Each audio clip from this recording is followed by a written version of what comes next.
No, don't do that. Dude, these people are watching Old World Florida. Are we live? We're live. What's up, y'all? You want Get a me to sound introduce check. it? Am I doing the? What are you doing? You want me to handle these hoes, or you got it? Should we play the intro? Do we have an intro? We do. Let's hit it. Let's do it. Let me remember how to do this. Get up in that. Hold on. Here we go. Hit the intro real quick. Hit him with the. Hit him with the.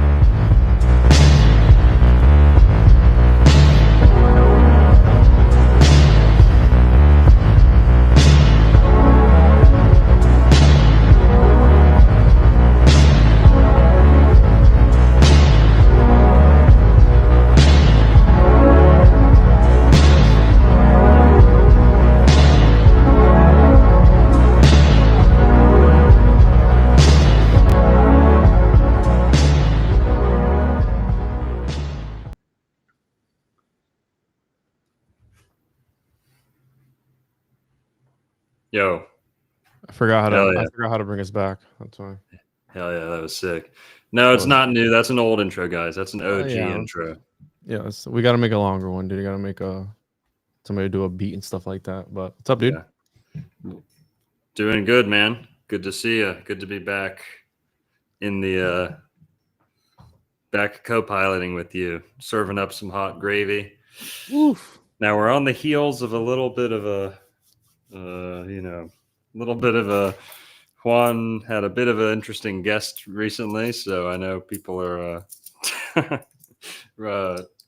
hoping to give him a chance on whether they'll ever watch him again or not. So hopefully we can warm people back up to that. But no, just kidding. Everyone show some support for Juan, guys. I said, what's Juan still doing in America, bro? We're from the Trash Island, and the Trash Island is part of America. So I'm American, baby. Yeah. So I ain't going anywhere anytime soon. Juan's off to me. No worries. The Puerto Rican won't steal tires on cars. That's actually Cubans, not Puerto Ricans. Holy shit. The Cubans are the ones that steal gas and tires and stuff like that. Yeah, man. Guys, drop a Puerto Rican flag in the chat. If you can find one. For real. Okay, let's start off a little bit of news, bro. We got the hottest right now. Everyone's talking about the Blackhawk or something that not a Blackhawk. Whoa, Juan. We're on YouTube, bro. You can't just be talking about male genitalia like that. Easy. Hawk. Whoa. Wait, not the BBC, all right? The Black Hawk Down. I know how it sounds. Did the BBC do a documentary on this or something? Like, not yet, but Netflix will probably pick it up here soon. Here, let's open this up. So the hottest right now is the American Airlines and the helicopter crash. Turns out it's got some Florida ties, unfortunately. So here it is. The pilot of American Airlines jet that crashed in Washington, D.C. had Florida ties. Yikes. Okay. So passenger jet Army Black Hawk helicopter collided midair over the Potomac River, leaving dozens dead. Captain Jonathan Campos, 34, a Florida-trained pilot, was among those on board. He attended both Embry-Riddle Aeronautical University and Epic Flight Academy. But you know what's also interesting, Narco? What's up? Didn't the 911 pilots also train in Florida? Yes, they did, Juan. All 19 of them or so, something like that. 19, 14, around there. 18 or 19. Yeah, they all did. Isn't that nuts? Now, what does ties mean? You know, are they trying to pin this on Florida or like? I mean, there's a connection, right? So what we know. So again, Daytona Beach, Florida. One of the pilots of the passenger jet involved in a midair collision was a native of New York, but grew up in Florida, where he learned to fly planes, according to records and statement. I wonder if he was a New Yorican. Jonathan J. Campos, 34, was the captain. of American Airlines Flight 5342, which was struck by an Army Black Hawk helicopter near the Potomac River on approach to Reagan Washington National Airport. A pilot's license registered with the Federal Aviation Administration lists an Ormond Beach, Florida residence for Campos. Other records indicate Campos was originally from Brooklyn, New York. Campos attended Embry-Riddle Aeronautical University in Daytona Beach from 2011 to 2015, earning a degree in aeronautical sciences, according to the school. He also attended the Epic Flight Academy in New Smyrna Beach, where he earned his certification as a flight instructor, according to the academy. The wreckage of both aircraft was recovered, with the plane found in 3 sections in waist-deep water of the Potomac. There was no immediate word on the cause of the collision, but officials said flight conditions were clear as the jet arrived from Wichita, Kansas. Investigators from the FAA will join the National Transportation Safety Board, which is leading the investigation to the collision. What we know, it's still under investigation, but of course, there could be a Florida man to blame. My heart goes out to all the families too that lost people, because it had 60 passengers in there, and 3 soldiers were on board the helicopter. At least 20. Yeah, this DEI stuff is getting absurd. Okay, we all know. Just let's cut this shit. We all know if that was a White Hawk, things would have been okay. Shut That was a White Hawk helicopter. Oh man, we would not be in this predicament. If it was Mike Hawk, it would have been different, dude. So in all 64, if all 64 people on board the plane were killed, it would be the deadliest U.S. airline crash since November 12, 2001, when an American Airlines flight crashed into a residential area of Bell Harbor, New York, just after takeoff from Kennedy Airport, killing all 260 people on board.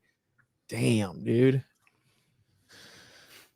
That's crazy. So since 2001, I should be more reverent. R.I.P. Yeah, everyone. That's terrible.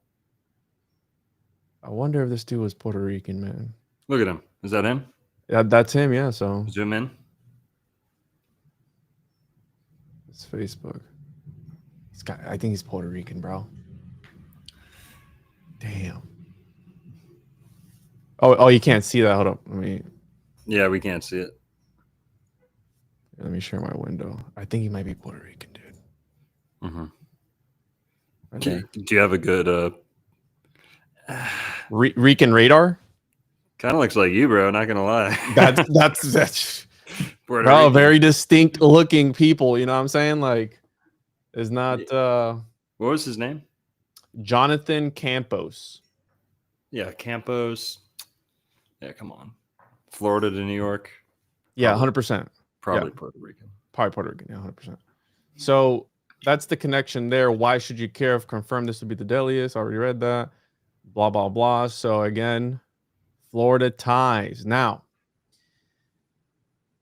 we were looking for like news and stuff like that to talk about. We're going to obviously be covering the Florida's death train. Yeah.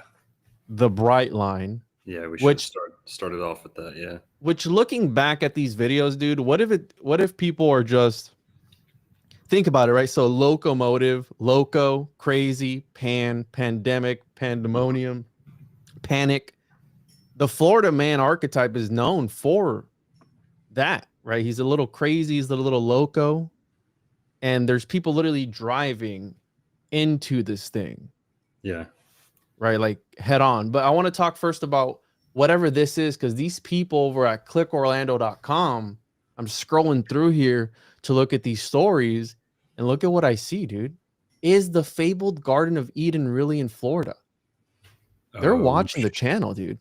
Click on it. Yeah, they are. They're not giving me any credit. Fucking.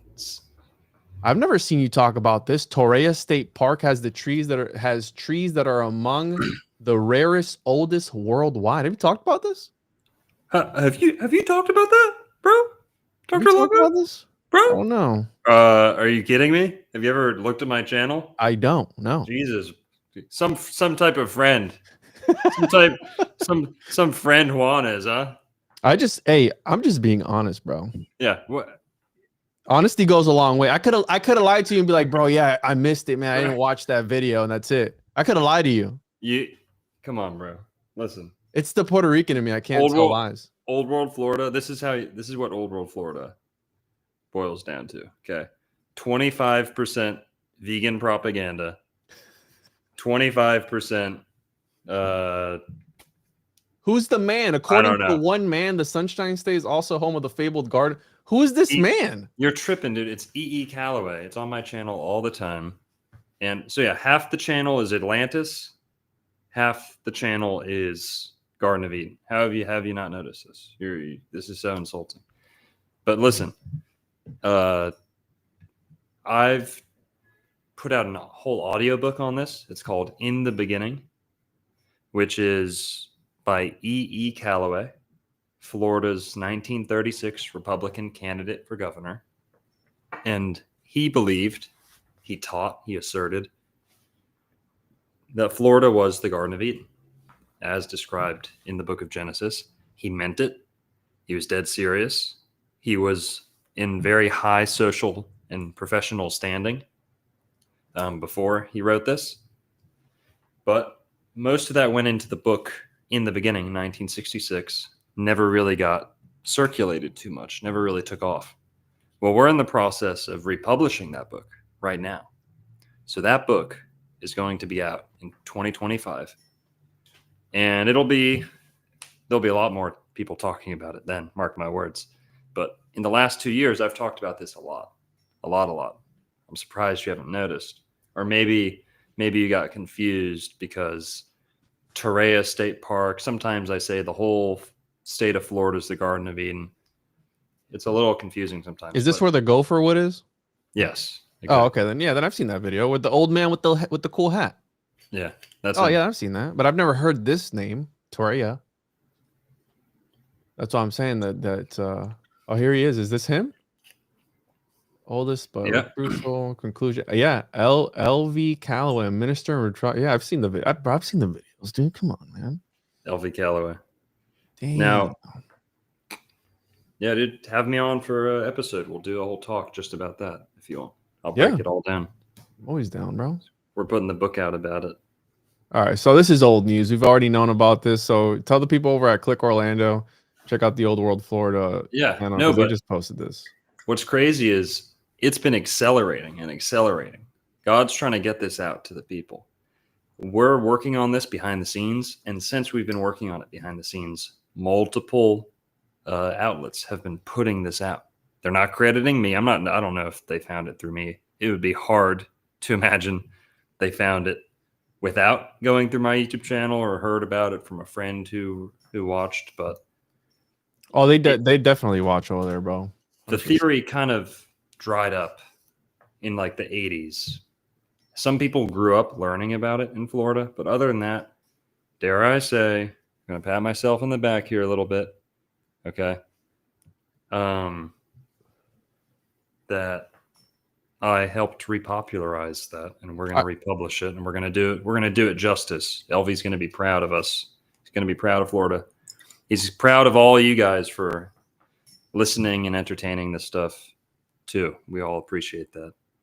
But yeah, I think I would agree with that. I would agree that that's how I found you with the Florida Pyramid video, and a different interpretation of and I think what I admired about your work was that I think you were saying what at least what I was afraid to say, like, hey, there is like remnants of Tartarian-esque stuff in Florida, and then you were just like balls deep already, and I was like, hey, we just talked to this guy. And that's like why I had reached out, because I was like, I've been kind of wanting to pinpoint this about Florida, but I've never, like, I didn't know how to go about it. And you were like, yeah, these mountains, brother, they're pyramids. And I'm like, oh, damn, and you just ran with it. Sure, yeah. Well, damn, Juan, you're glazing so hard. You'd think my name's Professor Dave or something. Oh, here, dude. I mean, let it go, dude. You got a little something on your chin, bro. Let it go, bro. Let it go. That's okay. Here. It's all water under the bridge.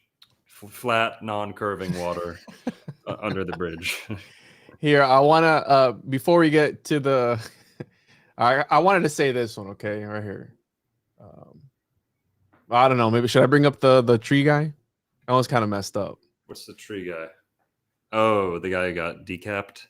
Yeah, landscaper decapitated after being dragged head first through wood chipper while trimming. That's like some Final Fantasy stuff right there, or Final Fantasy, Final Bro. Destination. Bro, how do we know this was an accident? I mean, actually, never mind. I know that there's a lot of accidents like this. Like if you're on a, if there's anything that's attached to you that gets thrown in by accident, Yeah. you get thrown in at like 90 miles an hour. It's Yes. crazy. You guys ever see that? But whatever. Oh man, at the Ocean Ridge Town Hall in Miami, that's a way to go, man. Going head first. I mean, I think you'd be out pretty quickly. Imagine going in legs first. I think that's worse. Like if you ever get, I don't know if you've seen like bear attacks with the grizzly bears that attack people and they eat them from the dick up, like that. Oh my god. Would be a wild way to go. You want to go head first, right?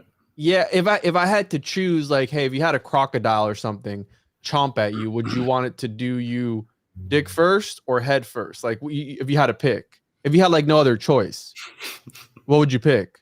You'd head first, right? Like crush my head, whatever, and get it over with. Well, you know what? See, my problem is that I've done so much Kundalini yoga. There you go. I've done so much Kundalini yoga that my full consciousness is in the tip of my penis. So I'd actually, my head could be gone and I'd be fully functional. Here we go. All right. So I'd probably have to think about that, the wood chipper predicament. Yeah, no, that's it's pretty bad. I'm actually more heart chakra centered. So yeah, I'm sure you are. Okay, here let's play this. Today it's gonna get dark. You know, this is just we're just easing you guys in because it's dark. I mean, we're talking about Florida's death train. It's not about miles per gallon when it comes to the Brightline. It's about kills per gallon, essentially, because it's got the highest kill. It's got the highest what is it, KO or something, kill rate of any other kill per mile. Kill per miles, yeah. So every 37,000 miles, at least one person dies, sometimes back to back. So, and the next train that's in California that is, you know, essentially unaliving people is in California every 108,000 miles. So we're talking about the statistics are pointing that the Brightline is a predator at the top of its food chain. So, dude, how crazy is that, right? Can we look at the headline? Do we have a headline that says like 108 dead or something? Any of them? Here, let's break it down for people, for people to catch up a little bit. The Brightline is a train in Florida that goes from, I think, Miami up to Orlando, maybe a little farther north, I forget, but primarily from Miami to Orlando. It's very quick. It's kind of like, it's not, I don't know what the technology is, but it's like the bullet train almost. Nowhere near as fast, but it's like a step up from the tri-rail that we have in Florida. So there's the tri-rail, which kind of does a lot of the same track up the east coast of Florida, southeast coast. But the Brightline is recent. I think it's only like 5 years old or so. It's a pretty new thing. Yeah, I got the history on it. My computer's bugging out right now. Hold on. Okay. Pop in whenever. But the Brightline was kind of advertised as like a faster, safer, more convenient. You know, oh, the stations are going to be nicer. It's going to be more professional. You know, you can, whatever. We already have a train. We have the tri-rail. It's not super fast. It's fast enough. It goes about as fast as a car on the highway. So I think it tops out at like 60 miles an hour or something. The Brightline goes a little bit faster. I think the average speed is 69 on the Brightline. Hey. And it can go up to a little higher than that, maybe. So it's not crazy faster, but it is faster than our normal train. So we can get into the history a little bit more, but what the main thing is that we've had a tri-rail here in Florida. Same area, almost the same path too. barely killed anyone. It didn't hit many cars. Now, maybe it's been hundreds in, the many years that it's been a thing. But the Brightline is only a couple years old. Started in 2012. Development. Okay, so it didn't open until 2018 or 2022. It's not that old. But in that short time, it has killed way more people than any train in America, like per mile of track. It's the deadliest train in America, one of the deadliest trains on Earth. But why is it so deadly? There's another train that's what I'm saying. It goes up and down all the time. It's not nowhere near as deadly. Everybody knows to stop for the tracks, but there's a couple other things. The number one thing I've heard is that the Brightline, it goes so fast, it doesn't slow down as much. It can stop a lot sooner, I guess, when it goes to the station. But when it's going fast, the arms on like the crossings, they go down at like very close to the last second. Like it's only like 10 seconds max that you notice. So when they start going down, you've got like 10 seconds. Whereas with the tri-rail, not always the case. There's still accidents, but it takes like 30 seconds, right? Mm-hmm. The arms go down and you can kind of sit there for a little bit and then it goes by fast, but you get lots of notice.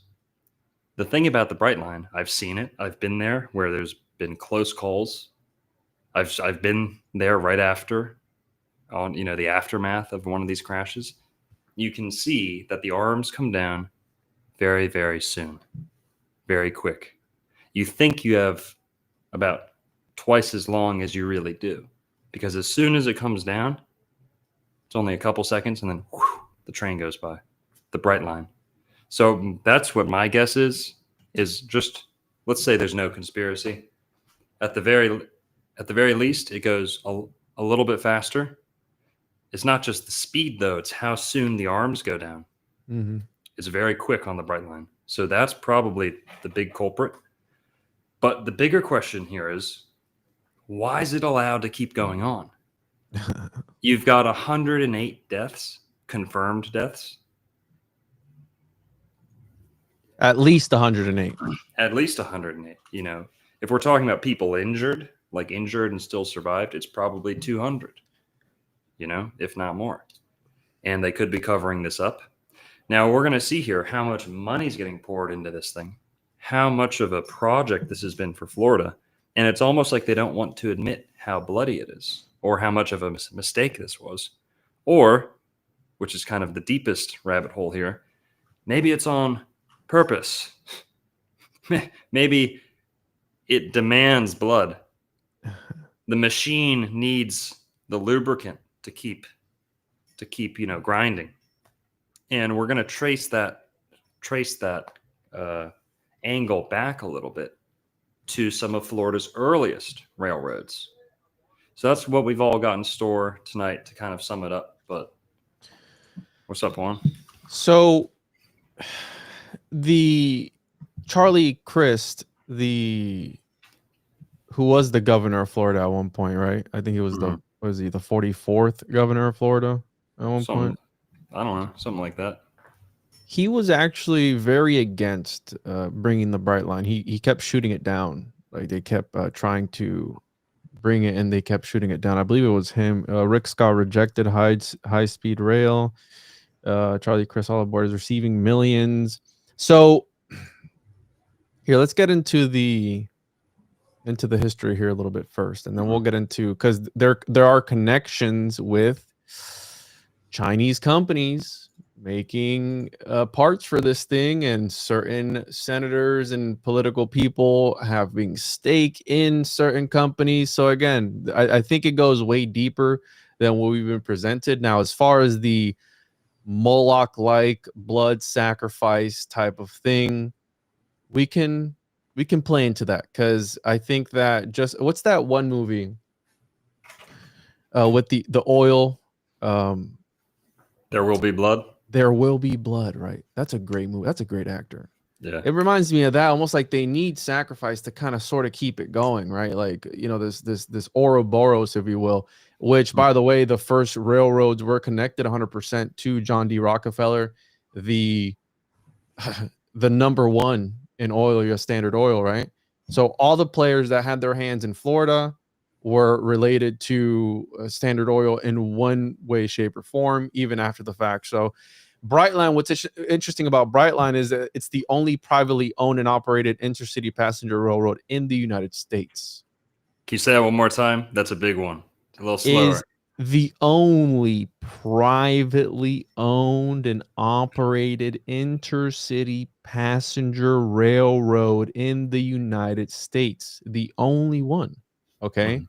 Wow. And this Fortress Investment Group has ties to Blackrock, okay, which everyone always talks about Wall Street and Blackrock and all these other guys. Now, the controversy was, hey, should they be able to tap into taxpayer money to fund this or not? You know, where are they going to get the money from, et cetera, et cetera. So that's where, you know, it comes in that these governors were kind of opposing it.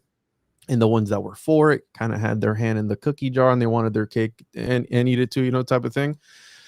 So construction began November 2014 and the route began revenue service in January of 2018, initially between Fort Lauderdale and West Palm Beach. The Miami to Fort Lauderdale segment began revenue service in May of that year. Infill stations at Aventura and Boca Raton opened in December 2022. And the West Palm Beach to Orlando segment began revenue service in September of 2023. So that's fairly recently. You know, we just hit 2025, so not that long ago. And their ultimate goal is to connect it to Tampa, right? St. Pete, wherever it is over there. So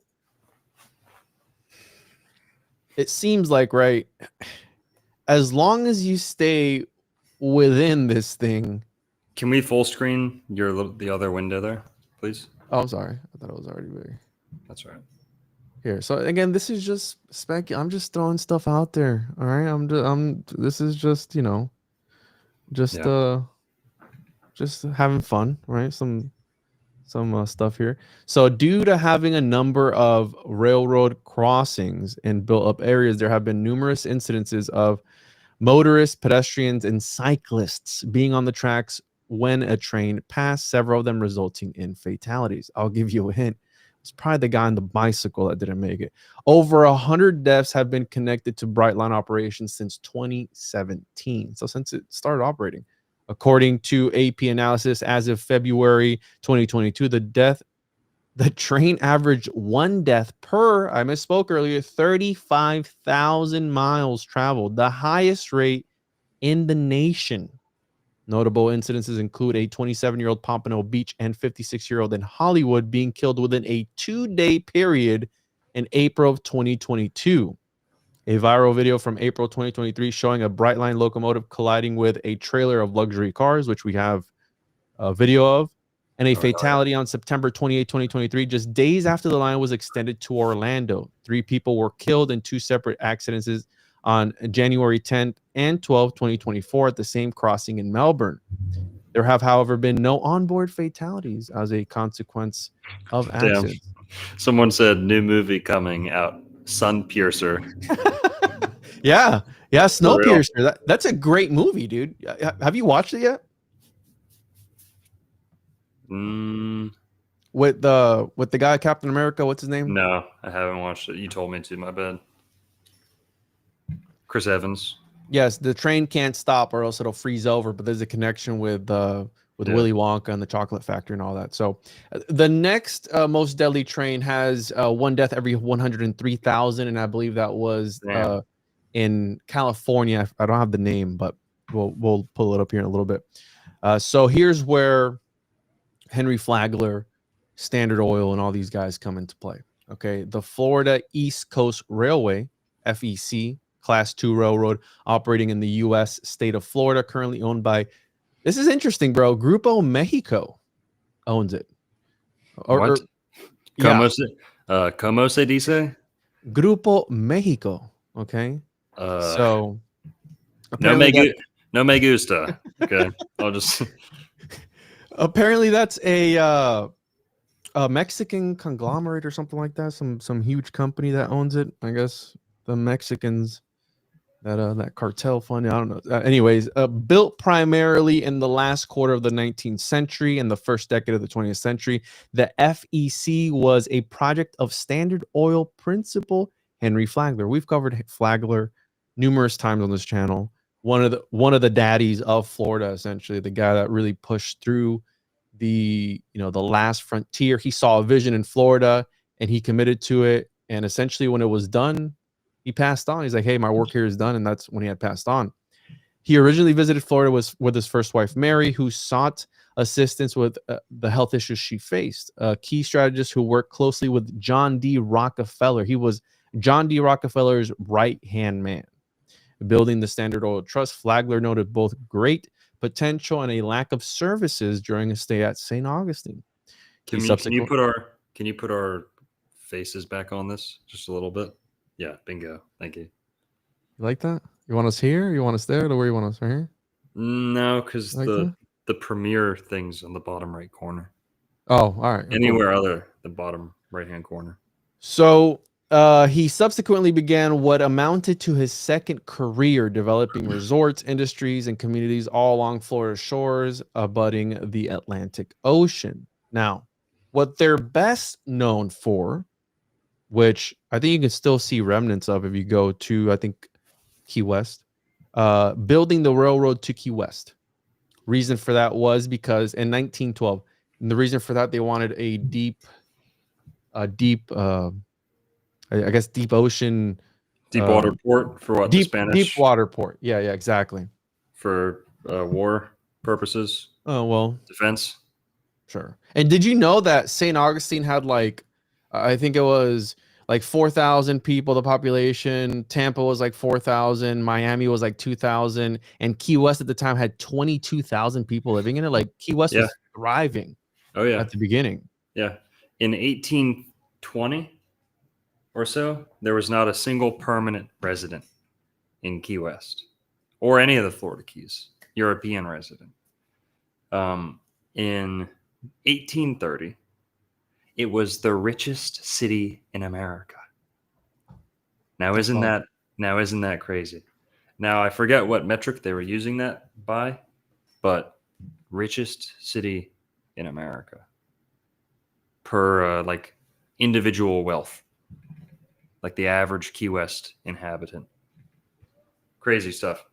Piracy has a little bit to do with that, shipwrecking and things like that. But the thing that stuck out to me was, okay, you got 20,000, 30,000 people living in Key West. There's no bridge. There's no railroad. How do you get down there? Well, just boat. Okay, so one of Florida's most inhabited and richest cities is only accessible by boat. Okay. Jekyll Island was kind of like that too a little bit. But then when you realize that the railroad got there in, I don't know, 1918 or 1920 or whatever, when the railroad gets down there. 1912, completed in 1912. 1912, thank you. When the railroad gets down there, okay, the population almost cuts in half. Meaning there were so many people in Key West, it's like as soon as they had an opportunity to leave, everyone left. Instead of the population doubling, it almost got cut in half. Now, what does that have to do? Why did everyone want to leave so bad? Did the train bring a lot of, difficulties, disease, or, a new way of life or something? Who knows? But that maybe better accessibility to the mainland. I mean, if we're being logical, right? Yeah, well, probably just a lot of people who were born there and couldn't leave because they didn't have a boat. And then once the train gets down there, everyone can leave. But it's mysterious because you have the wealth being a factor. You have Commodore Porter, too. I think that was his name. Commodore Porter, there was a period where Key West was under martial law. and the U.S. Navy took it over. But it wasn't just the Navy; it was one kind of renegade captain who kind of took it under his own will. Like, he saw that there was a piracy issue, and he really like overstepped his orders. And the people of Key West don't remember him too fondly, because apparently he was worse than the pirates. He was more cruel than the pirates.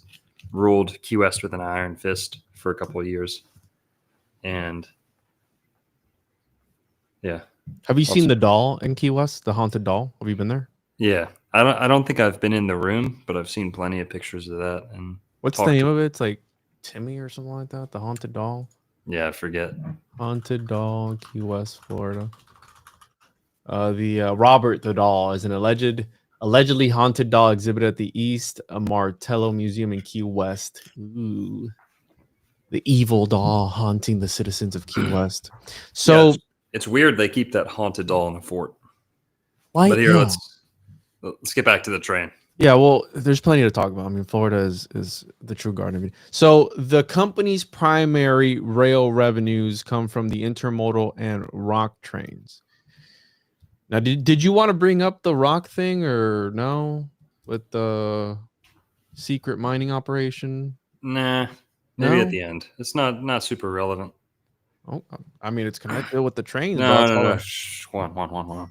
Bro, listen. Juan, we didn't get permission to talk about that, okay? It's only $800 million. Yeah, 100%. Yeah, that's fine. Our handlers didn't approve that story for tonight. Gotcha, dude.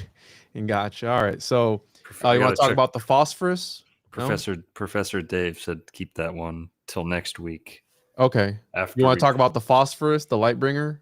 No? Oh, well, here. Yeah, it's a good opportunity to talk because they use these trains to haul phosphorus too, bro. That's okay. It's a good point. They also did with the cypress trees. That was a big part of it. And citrus, of course. Mm. But also, let's just dive into a little bit of the etymology here. Since we talked about the Brightline a little bit. Locomotives, train, right? Words we use pretty often and don't really think too hard about. Well, let's just look at locomotive. Can you go to Florida Man on Instagram? Just Florida Man. Very funny Instagram. We should get him on the show. Why haven't we got him on the show? We should. I think he might be a little too mainstream for us. But doesn't matter, dude. Just hit him up. Good point. So Florida Man on Instagram. Yeah. Very funny comedy Instagram. He updates every single time Brightline hits someone, he posts about it. And every once in a while he makes the joke that I've never talked to this guy, but he makes the joke routinely that this must be in accordance with like the Dark Lord or dark entities, spirits, that they're demanding this sacrifice. He's always making this joke. And I think comedy often is closer to the truth a lot of the time. Bro, look at this caption. Roll those shades down, Aventura. The guy was on a bike. Kind of funny. Also, this happened this morning. I was waiting for the guy to die so I could be like, he died. We could all celebrate, but it's been like 10 hours and this guy refuses to die. LOL, so annoying. Bro, what? That's wild, man. This guy is crazy. Total Florida resident. But he posts my God. Every single time that it hits someone. There's a Brightline. Oh, it's him. It's him. He has his own. Yeah. He has another page. Go through them. Scroll through it. Oh, my God, dude. And tell us the dates. Tell us the days. All right. So 4 days ago, roll those shades down. Vero. No one is sure if he's alive or dead, so that's fun. Schrodinger's passenger, am I right? Anyway, I hope he's dead. Apparently, he's still alive and may not be for much longer. This guy is dark, bro. 1 week ago, Palm Beach Gardens, they lived. Boo. Bro, is this guy like wishing this upon people? What is this? January 17th. We're just so desensitized on it.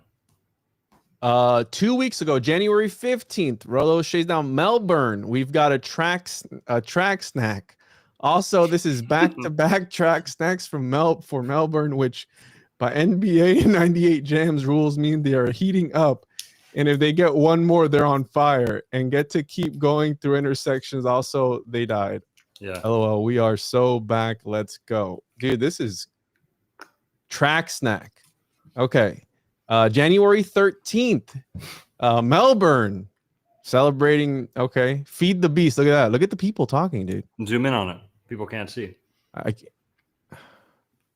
I can't zoom in on here because it's Instagram. Whatever. Yeah, I can see what yeah, it you is. can. Look, I can't. Literally can't. Whatever.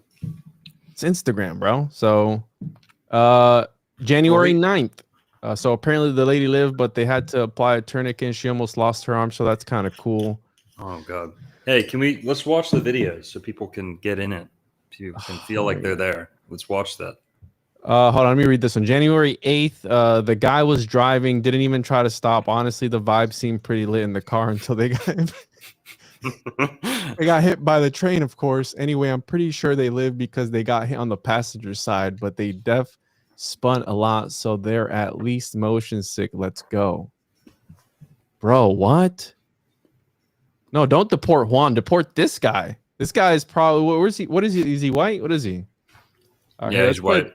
He might be Jewish by the sound. I'm not gonna lie, dude. This is kind of hilarious. Like, I'm not gonna lie, but I'm gonna play the video, and we can just react to it here on air. So, video start. Right now, we're getting a look at a new video that shows the terrifying moment a Brightline train slams into a vehicle.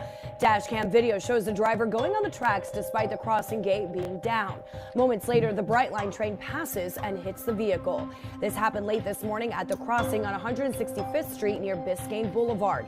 Sky 10 flying over the scene. Pictures from the scene show the vehicle on the tracks and more of the damage left behind. One person was taken to the hospital to be evaluated as crews investigate how this crash happened. This is copyright free, so you'll be all right, bro. This is the one carrying luxury cars.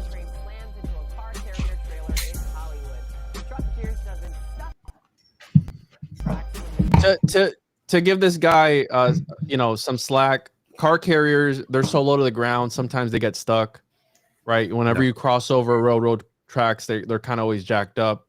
And usually low boys or detachable goosenecks, trucks like that, they get stuck and they can't do anything. So there's that with this guy, at least. I think he was stuck. Legitimately couldn't do anything. But some of these other ones are going to be like, was that preventable? Probably. Yikes. Here's another one. Oh, here we go. Is this the guy on the bike? Please no, don't the bike is towards the end. The guy's towards the end. Oh, this is the fucking fire truck. Dude. 15. Let's pull this one up because this one was really recent, 3 weeks ago. So Brightline crashes into fire truck, and I think one of the firemen died, or there was at least so Delray Beach fire chief suspended for pending probe at Brightline crash into fire truck. So there was at least I want to say, I thought I had read 15 people injured on this one. 15 hurt in Florida. That's crazy. When train hits fire truck that drove onto tracks after another train passed. Yeah, and this kind of shows that, there's like, 5 guys in that truck? And at least. The guy who's driving knows what the fuck he's doing. You'd hope so. This kind of shows that it's not like a driver problem. Like it really is kind of a Brightline problem. Whatever they're doing isn't working. Like, yes, some might have been suicides, some might have been people get stuck, but whatever they're doing isn't working. Like, there's not enough notice, right? They can't hit the brakes that quick, and people don't think that they have so short to react. Such little time to react. Yeah, but also, dude, if the arms are down, don't cross. I mean, no, but it goes down. It's no, bro. Some of these people. Okay, but sometimes traffic is. I'm with you, dude. Tons of idiots out there. Tons. complete idiots. But I know that this is destroying way more cars than Tri-Rail ever did. So there's got to be something up. Yeah. If you're in the kind of crossing and you're kind of like boxed in traffic, right? And the arms go down, like you only have 5 or 10. Come on, you only have. Okay, that was probably an idiot. He had time. Look at these people. Juan, so racist of you, dude. Whatever. You know what I meant. That is their culture. Not these. You know what I meant. It's not like. All right, listen, dude. Yo, sugar-free Jimmy Fallon, what's up? Mario Lopez and Jimmy Fallon had a baby.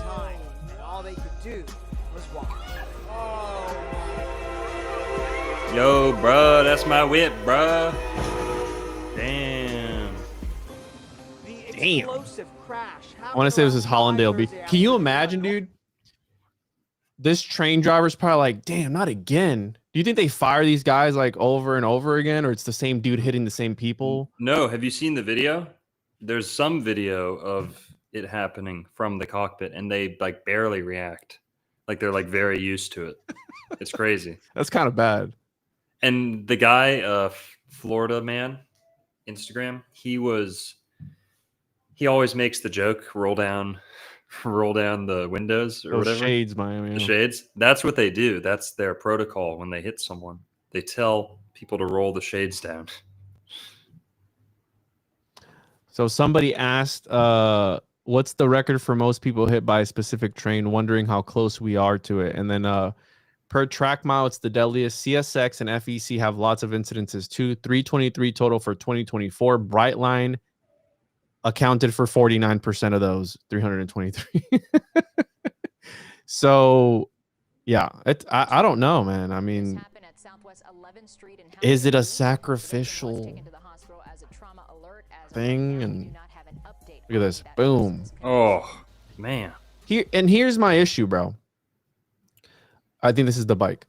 Whenever you get, at least me, whenever I get near railroad tracks, I can't help but look down the railroad track. You know what I'm saying? Look at this guy. Boom. Oh, nailed. Well, hang on. Go back there. Side. Can you rewind a couple seconds? I mean, did he even have a crossing arm? That's what I didn't see a crossing arm on this. So if we look, yeah, it's down there. You see it down there. Here, let's. What the hell? Right here. Look at it right here. Come on, man. Dude, that guy had no chance. Driver's side. He could have looked. He could have looked, but well, how's there not a gate right there? Yeah. Dude, did he dodge the gate?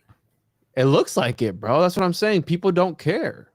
Dude, no, there's something wrong. You don't have enough time to react. Yes, people shouldn't rush the gate or rush the crossing, but they're so accustomed to having 30 seconds. No amount of deaths or whatever is going to wake people up to where they're going to adjust. Oh, here's the bike guy. Oh my God. The guy got pancaked.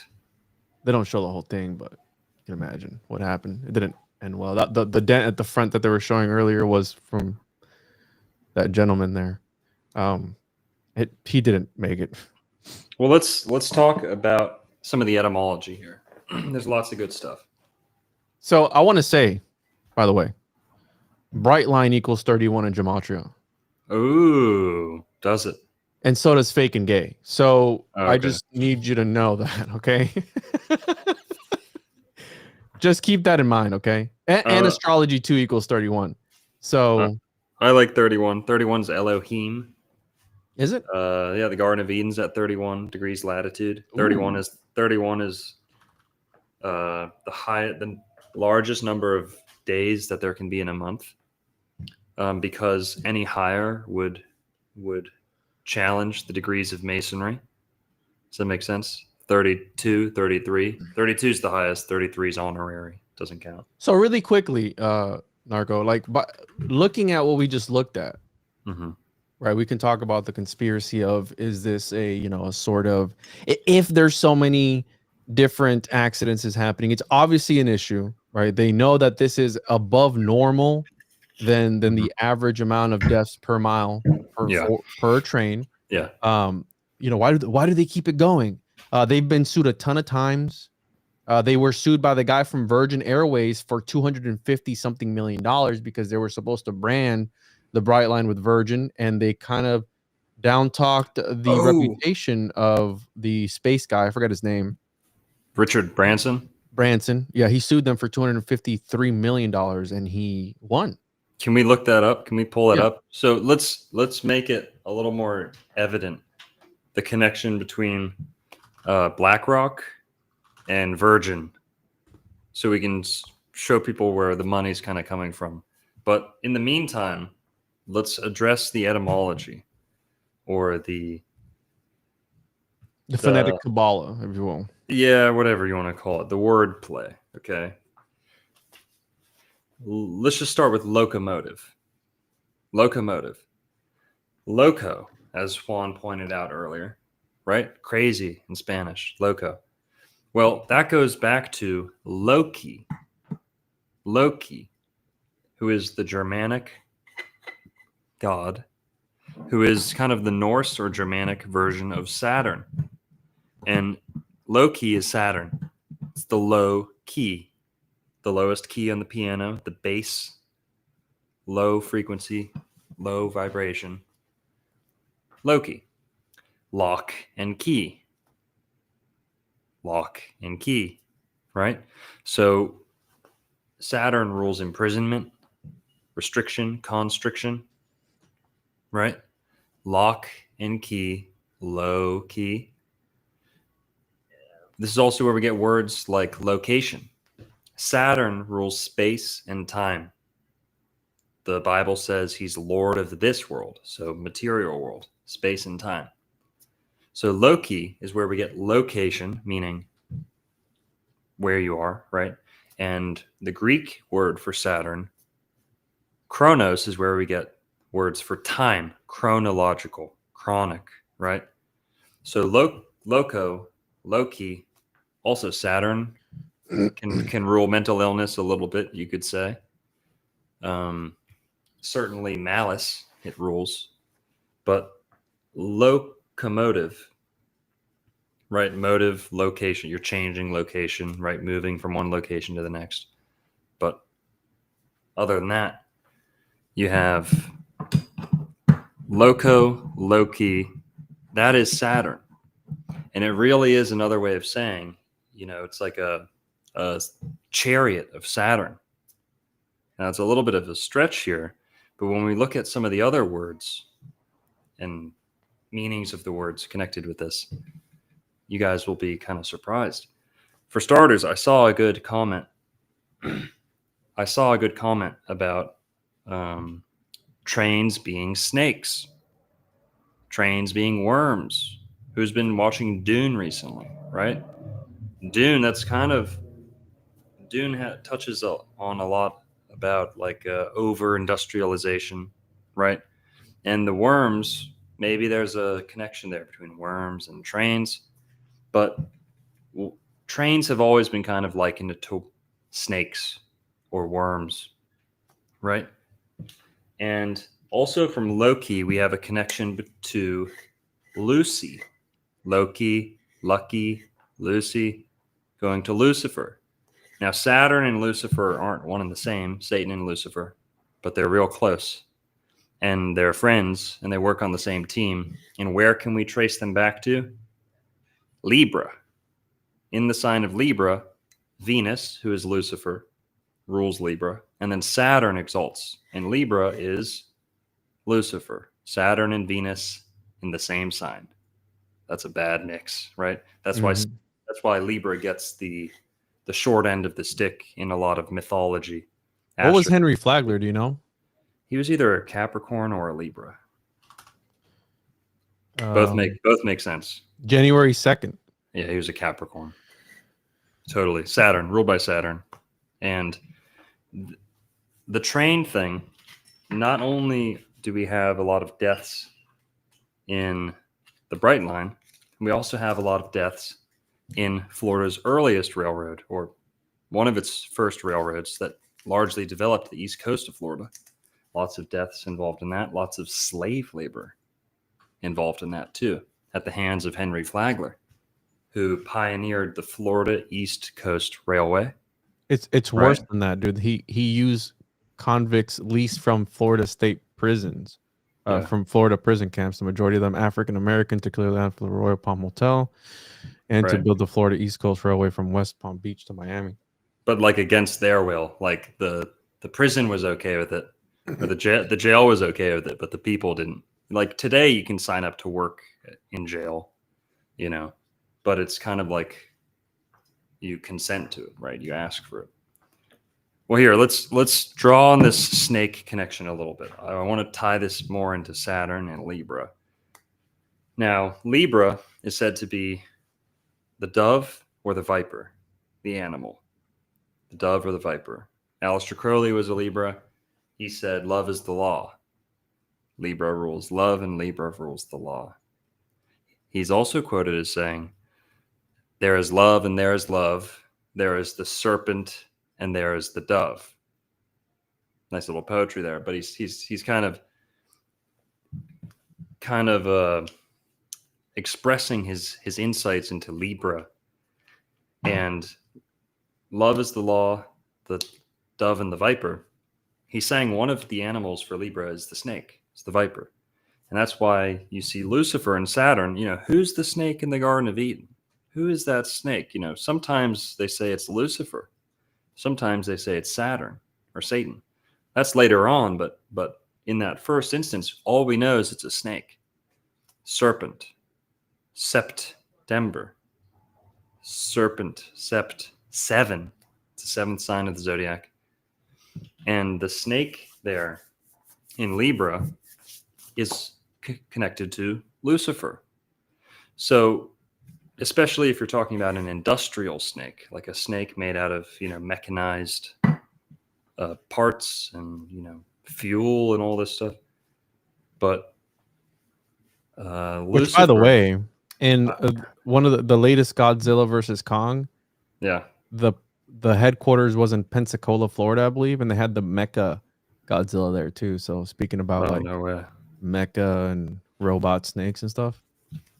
So I just wanted to tie this back. Why am I talking about Libra? Okay, well, Saturn's there and Venus is there.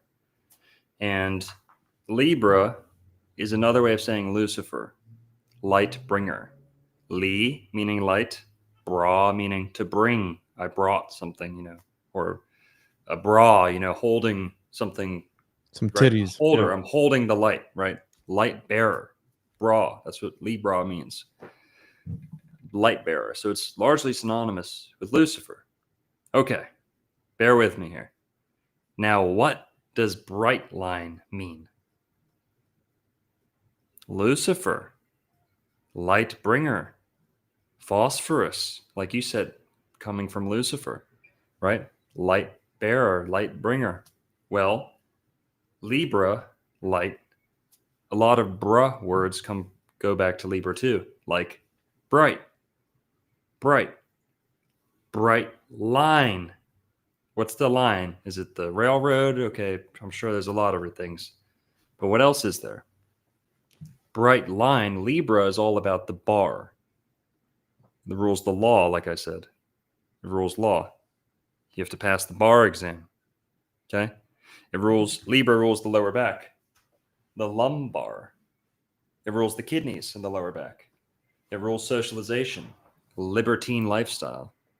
Well, that's the bar. You go to the bar, do your drinking. Libra has a hard time with alcohol. So you've got Brightline kind of being another, maybe a tip of the hat to Lucifer. That sounds like a stretch, right? Sounds like a stretch. No. There's more to it than that. But so Loki is also associated with fire and can bring both blessings and catastrophes, to add the you know, the fire connection there. And dude, I got stuff that will connect to what you're talking about. Can we look up real quick the etymology of rail? I think you'd really like this. What does rail mean, guys? Rail, royal, regal, Real in Spanish. How do you say royal? Real, right? Royal. Real. No, real is real. I don't know how to say royal. I have to. Camino, dude, you're fucking tripping. Camino Real. What does that mean? Camino Real. What does that mean? In Spanish. I'll look it up. Camino Royal. Bro, you don't speak English. Hold on. You don't even speak Spanish. I'm Puerto Rican. Oh, so royal is real. Yeah, I guess. That's then real. Whoa, that's weird. Real in Spanish is verdadero. I mean, whatever, dude. We say real in Puerto Rican. Now here, hold on. I'll help tie it together for you. Okay. They go back to Rhea, who is the wife of Saturn. Oh. Rhea is the wife of Saturn. That's where we get reality, area, right? I said Saturn's the god of space and time, right? Well, Saturn himself is time, but his wife is Rhea, who is rules area, space. So time and space, area, Chronos and Rhea. That's where the creator is Saturn, his wife Rhea, space and time, and then their son would be form, because form commands matter. Matter is subordinate to form. But Rhea is where we get royalty, regal, royal, railways, rail. Can we read that a little bit, Juan? Yeah, horizontal. So rail, horizontal bar passing from one post or support to another. Yeah. Circa 1300 from Old French raili, bolt bar from Vulgar Latin.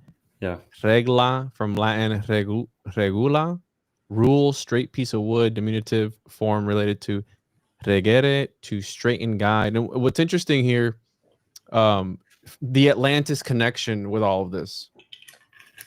Yeah. There is various Henrys throughout the entire history of Florida. There's at least 10 Henrys. Henry Plant, Henry Flagler, Henry DeLand, Henry Clay. You got Henry. There's a bunch of other ones, okay? I can't think of all of them. Henry Sanford was another one.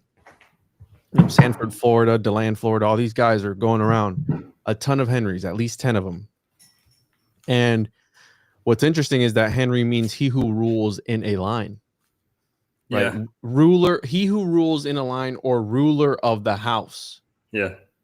Okay. And what's interesting, you can kind of connect that with like a king or an emperor of some sort, right? I would say that Henry Flagler was probably, had the biggest wiener in Florida for a while, dude. He was just laying out the track. Boom. See how big it was. Just conquering all of Florida, the phallus of the United States. He was conquering it, right? Yep. And in Atlantean times, the king or the emperor, whoever, was the life force of the people, like an actual catalyst for his people, right? And if you kind of look at these guys, they were kind of the life force of Florida. And without them, nobody wanted to fund Florida. Nobody wanted to pump money into Florida. They thought it was. Hold on, let me blow it up. Is that right? Is that right ways or is it reversed? It's inverted.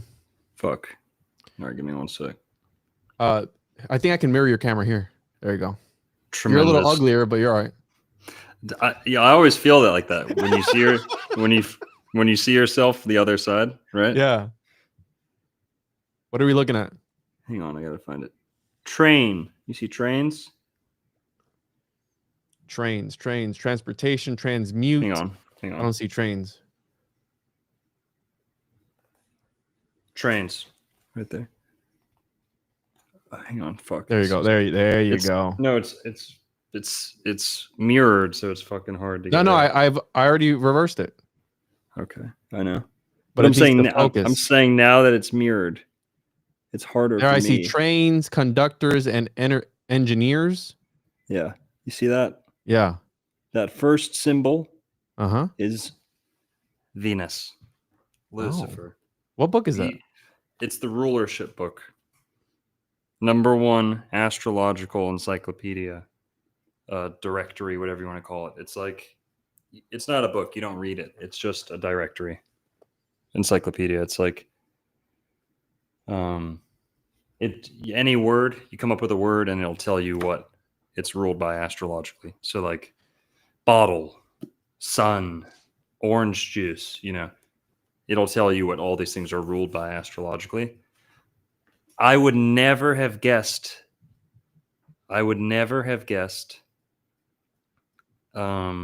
Venus for a train. I would guess Saturn. That makes sense. It's mechanical. It's it's greasy and dark and black and all the smoke and the hard work that goes into it. sorry, easy. Gotta take a breath here. But Venus shows you Libra equals Lucifer. The locomotive goes back to Loki, but Lucifer connects Loki, Venus, and Saturn. He brings up a good point. I mean, like, some books you don't read. Like, you can't read that. The whole book is like that. You can't. It's not a book that you read linearly. It's a reference guide, however you say it. Okay, man. And real quick, Narco, because you've talked about this, about how some people, you kind of become. I've heard you talk about how some people use their astrological alignment, their sign or whatever it is, and they kind of incorporate it into their personality. I mean, I think a name would kind of fall into that as well. And it's interesting that Henry means to direct in a straight line or move in a straight line. And that's literally what trains do. And here are these guys building these railroad tracks and doing exactly that, being like essentially being what they like, who they are. Is that like finding your true purpose? Like being you're a literal Henry. Right? Names always land where God wants them to. Names are one of the most important things for humans to study. Now, I also want to talk about the bar connection a little bit more, about Brightline, right? A rail goes back to Rhea, Brightline being connected to this. What is the bright line? What is the bright line? Well, I'm theorizing that is a reference to Libra being associated with bringing the light, and also the bar, the lumbar in the lower back, the bar that you drink at, the bar that you pass in order to practice the law. Okay, now I think Brightline is a reference to Lucifer. And I don't think that's too much of a stretch. Now, why is that? Why are we talking about astrology and trains? What the hell? Where's this going? Well, would you guys believe me if I told you that Henry Flagler, not only did he do the Florida East Coast Railway, he also had plans to construct what was known as the Celestial Railroad.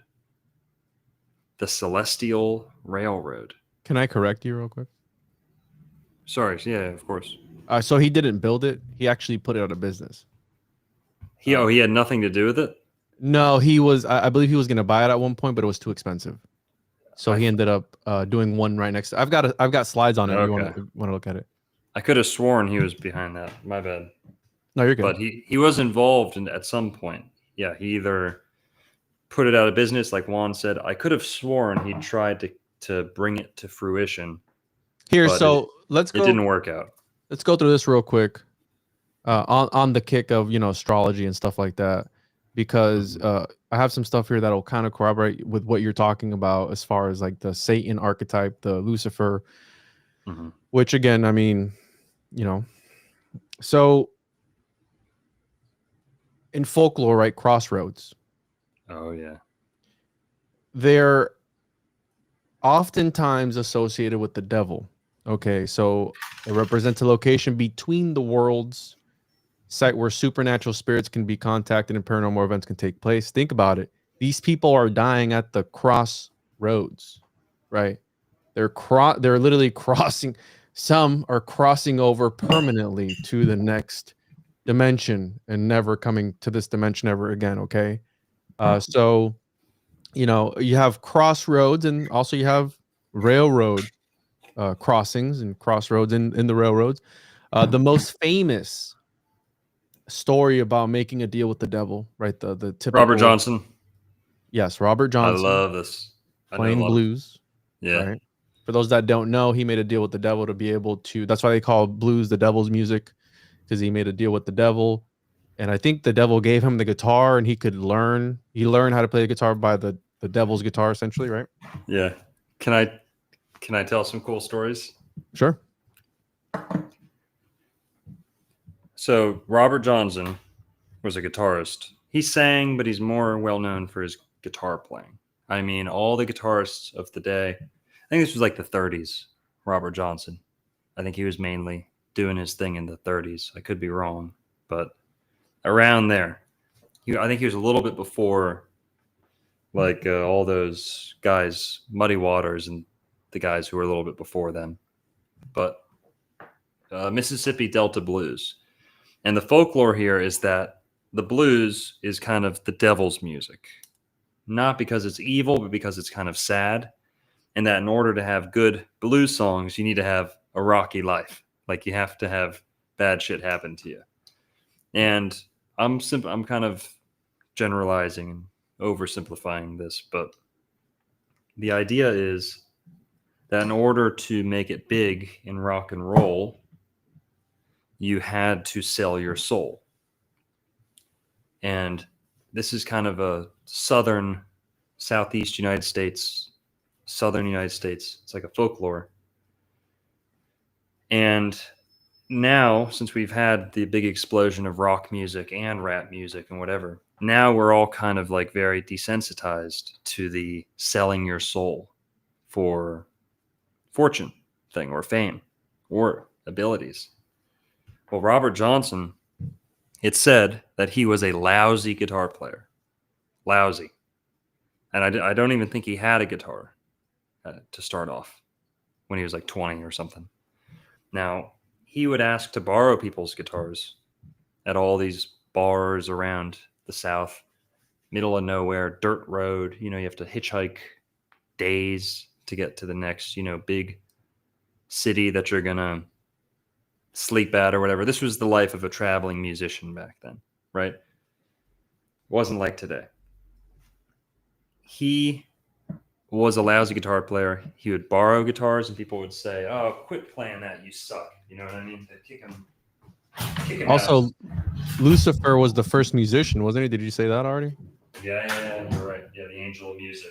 The angel of music, yeah. You got the devil chord too. And Robert Johnson, he ended up disappearing for a couple months. Or at least that's the way the story is told. He disappears for a couple months.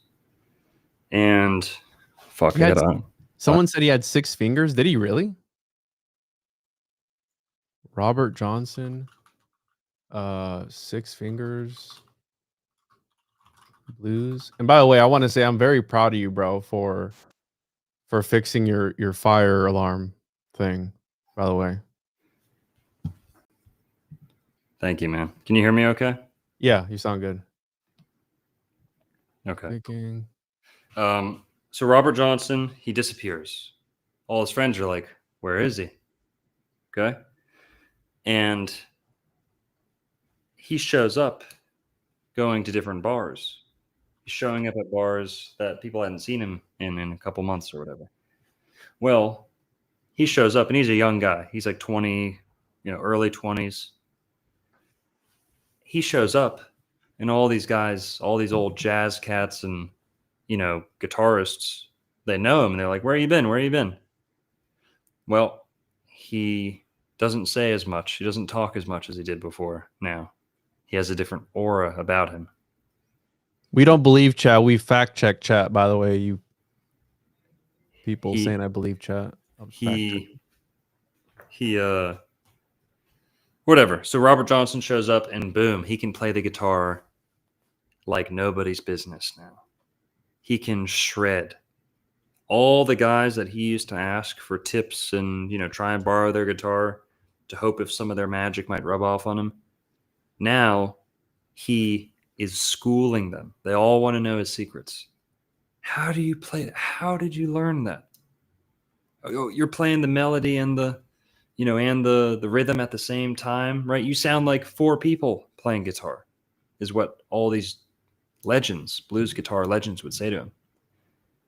And he didn't really have much of an answer. Some people say that he said it himself, right? That he'd say, yeah, well, I met someone over down at the crossroads. But that was kind of already a folklore. Go down to the crossroads.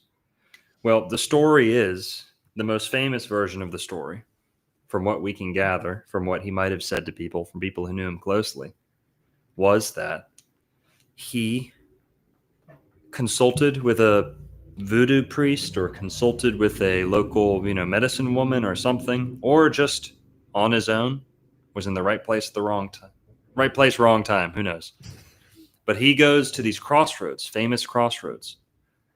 There's a couple different crossroads, people say it is. I've been to one of them, not all of them, but it's a famous highway, and there's a crossroads like 100 years ago or so.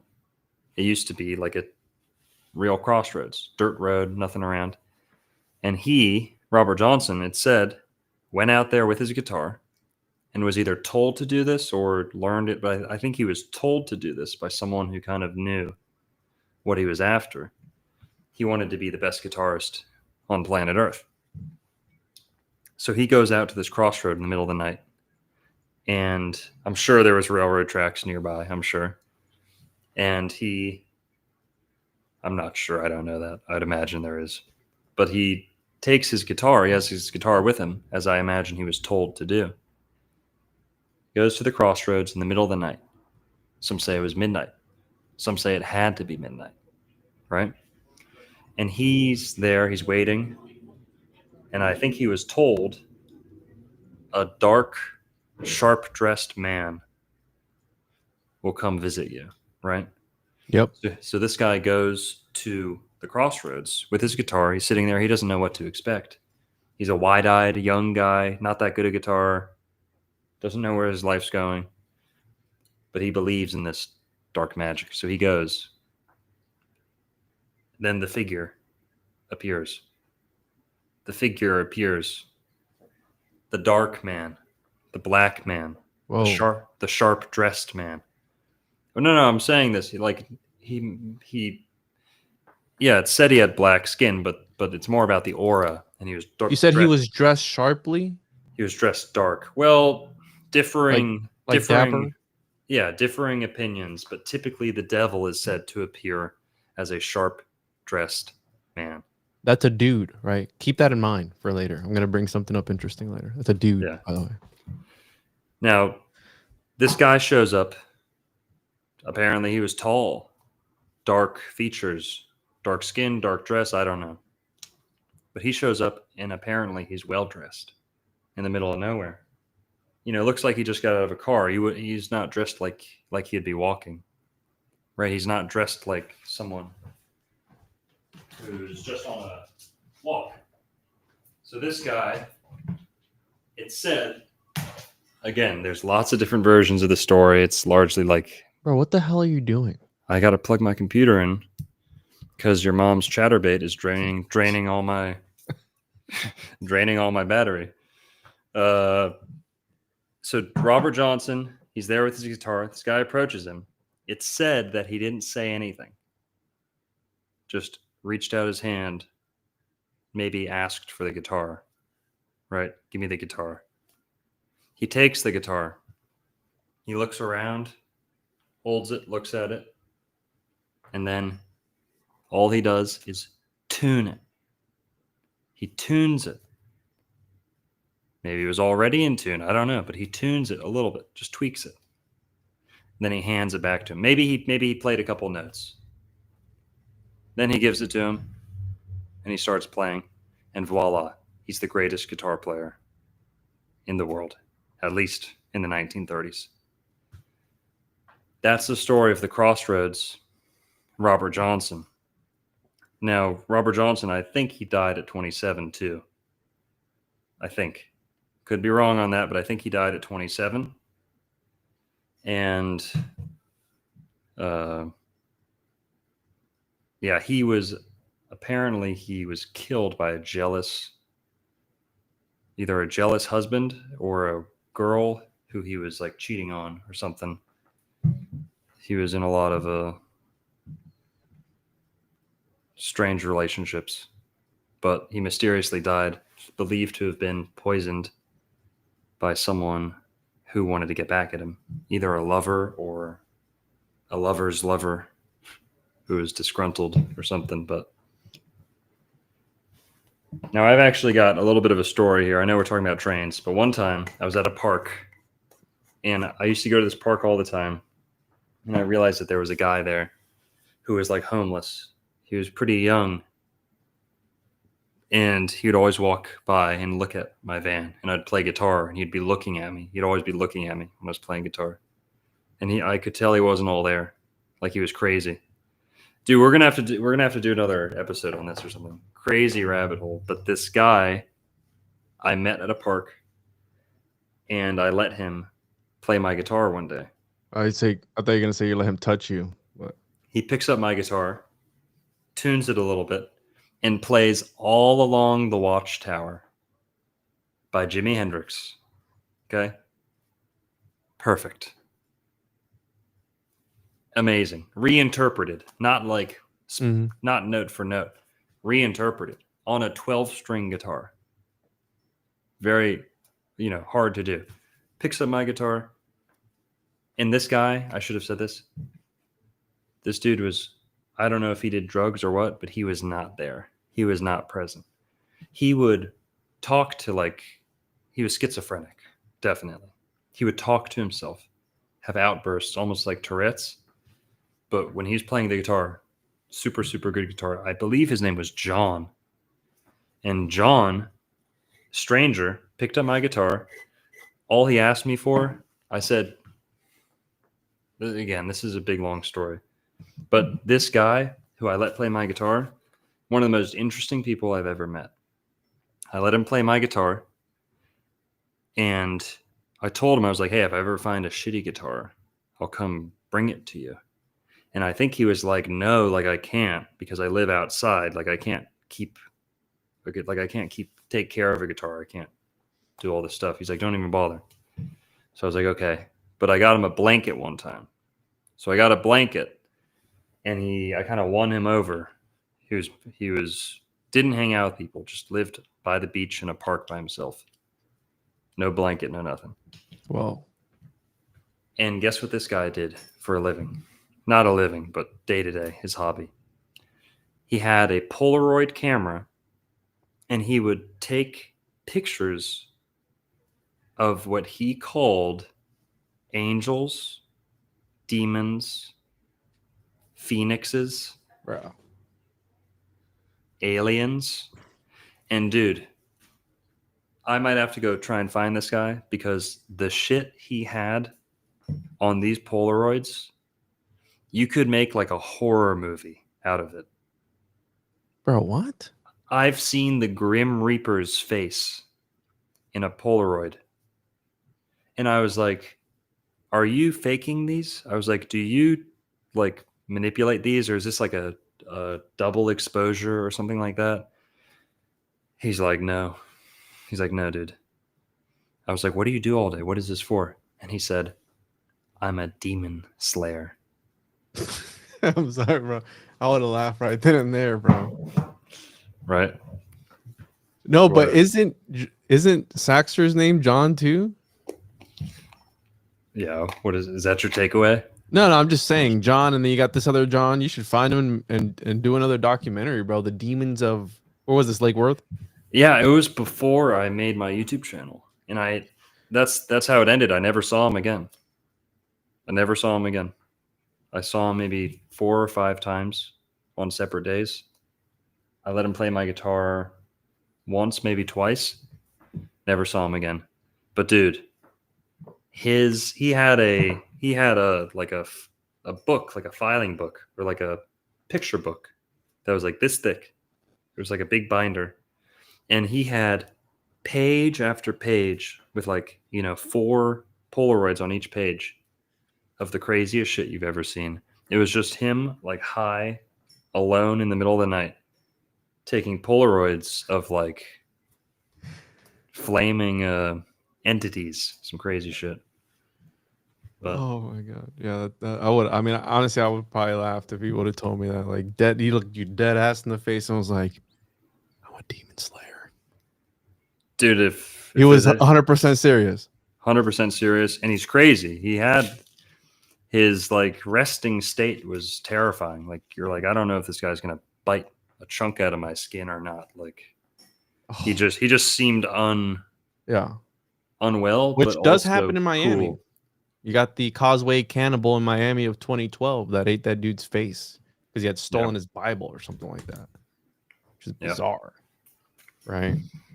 So, speaking of, you mentioned voodoo, right? Yeah. Things like that. I want to bring this up because this is also part of the research. The use of railroad spikes and magical spells, especially in the hoodoo tradition, is based upon their value as forged iron and the fact that they have been used, much like used in rusty horseshoes. These qualities enhance their powers so greatly that a few root doctors would consider employing a shinier new blah, blah, blah, right? So again, railroad spikes being used as magical spells for magical workings.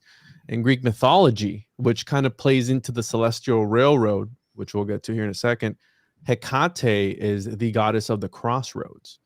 Okay. And you got Hermes here, and you have Hecate. Headless mule. I put that in there because it's from Brazilian mythology.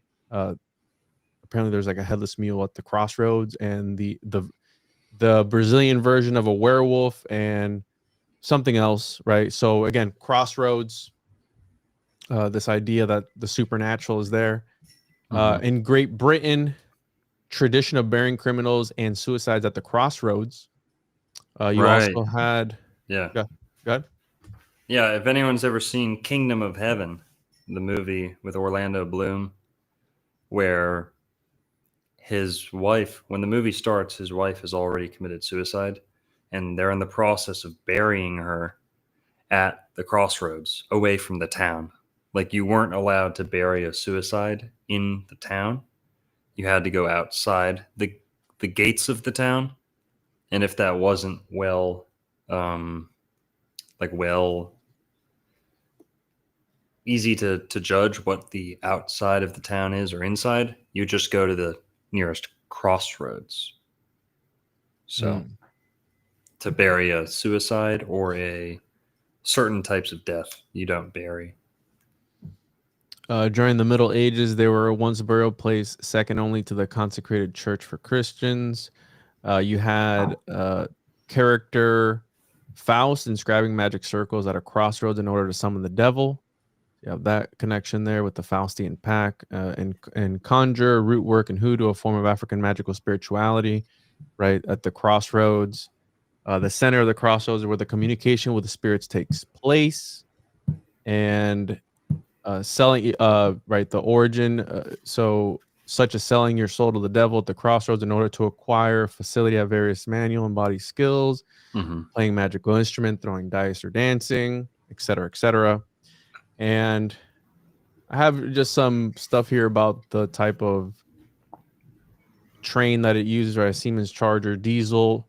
And I heard people, I was watching like some documentaries and stuff like that, people talking about how the Brightline should have been fully electric, but it's not. It still has diesel engine, which is a it's a Cummins. I have it here somewhere, but anyways, I just put that in there for that. Henry Flagler, I wanted to put in here, right? He was using convict leasing a method undertaken by southern states to replace the economic setup of slavery. So we talked about the slave connection, his connection with Rockefeller, and also I wanted to put in here Deborah Harkness was a scholar of John Dee, and she actually found this lost book one time, 2 copies of it, the Book of Soiga, in 1994. And it's interesting because not only was Harkness Henry Flagler's Stephen Harkness was Henry Flagler's stepbrother, who was a silent partner in Standard Oil, but he also married a Harkness, Mary Harkness Flagler. Yeah. And again, we have the John D. Rockefeller connection and also the John D. connection with the And with the Harknesses. One of the Harknesses was a co-founder of Standard Oil, if not more. So you have 2 Rockefellers, John and Bill or Will, and then you have Henry and Harkness. So that's 2 and 2. You know, a lot of people say it like Flagler was kind of like an assistant to Rockefeller or a second in command. For all we know, Flagler might have been calling the shots because Rockefeller was certainly more of a face man, had his face on everything. You know, people hear Standard Oil, they think of Rockefeller. Rarely do people think of Flagler, right? Which was the mastermind behind the project, actually. It seems like it. I think he was a little bit older than. Remember the movie we talked about with The Devil's Advocate? Yeah, we're going to be doing that this coming Thursday, right? Do you know that Flagler was from New York? I thought he was from Ohio. No, he was born in New York, I believe. I thought he was born in Hopewell, Ohio. Henry Flagler. He was born in Hopewell, New York. Hopewell, New York? Yeah. So hang on.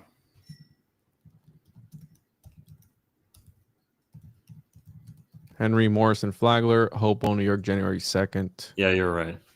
Which is the apple, right? The Big Apple. We talked about the Garden of Eden connection there and coming down. So we're going to be doing an occult breakdown of Devil's Advocate. We're going to get into Florida centered occult movie symbolism sort of stuff. We're going to do something. It's going to be fun. But the Book of Soiga was actually a book that, according to the angels that spoke to John Dee, right? They couldn't even speak about what the book was about because it would bring forth the end of times. So soy boys be like, just an interesting connection. And then here I talked about the dude connection. I told you to keep that in mind because Henry Flagler, according to Savannah News, didn't like dudes. What? Right. He didn't like dudes, but the definition of a dude in 1883 was a fastidious man. New York City slang of unknown origin. Recent research suggests it is a shortening of Yankee Doodle and foppish over fastidious male.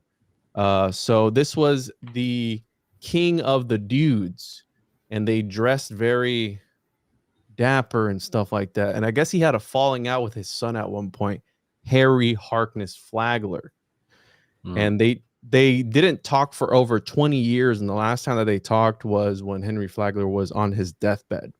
And he ended up not getting a larger portion of what his father had left behind because they had a falling out. And I guess it was because he was too much of a dude or something like that. He was too dapper for his father's taste or something. Or I just thought it was interesting because I didn't know that dudes meant something else, right? So just think about next time you call someone a dude, just picture him like this. Hey, dude, what's up? Like that. So here, this is a Cummins. It's I believe a 16 cylinder. Cummins? It's a Cummins, bro. Wait, the fucking other thing was called Siemens. Are they fucking playing? Are they joking with us? No, it's a Siemens Charger. The yeah. So we got Siemens and Cummins. Hey, Bach Saga, bro. I got the Siemens and the Cummins. It's the Soiga saga. The Soiga saga, dog. Book of Soiga. Uh-oh. We're Cummins. Soygoys be like, damn, good point, bro. Anyways, here. So this is where we get into like the alchemical locomotive, where, you know, we were talking earlier about Lucifer, Lightbringer, Loki, fire locomotive, et cetera, et cetera. And if you really look at the original, you know, steam engines, if you will, it's a furnace. It's a rolling furnace. Again, almost like a Moloch-esque, right? yes, Not saying that they put people in there, but 100%. No, coal's ruled by Saturn too. Yeah, it's really, why that's why Santa, who is Saturn, gives you a lump of coal if you're a bad boy, and it's carbon, which is 666. Coal is just carbon, right? And it's carbon is 6 protons, 6 neutrons, 6 electrons. Carbon is the most abundant element in the universe, and that constitutes the material universe. So it's Saturn, 666, number of the beast. You know who that is? Juan, it's not nice of you to record me from outside your mom's bedroom. Okay? You know who that is, dude? Illuminati confirmed. Damn, carbon, coal, all this stuff. Illuminati confirmed. But again, you know, the coal goes through an alchemical process from which they extract the power to power these original steam locomotives, which, by the way, Henry Plant was a big proponent of steam, right? They had the first steamboats and all that. And they also had, you know, steam locomotives as well until they were replaced with the Cummins, you know. What's crazy is the steam locomotives. We don't know what that original steam looked like or how it was generated. We only really understand the later models where it's the dirtier steam, where they're burning something else to create steam. Some of these earlier steam trains were perpetual steam devices, meaning once it got burning, they're not burning a dirty fuel. Now, again, I can't prove that or say, oh, here's one over here, look at this. But you see some of these old engines look a lot different. They almost look more high-tech than the ones that came later. It's the Blackrock, too. Blackrock, yep, that's the coal for sure. And locomotive, just to tie it back, locomotive, that's Moloch, too. Mm-hmm. You can tie that into Loki, lock and key, Moloch. Saturn rules moles and it rules locks. There you go. And Saturn, by the way, Saturn, to sit in the urn, to be scorched alive, to earn your living, right? Saturn, working hard, being a slave, being imprisoned. Yeah.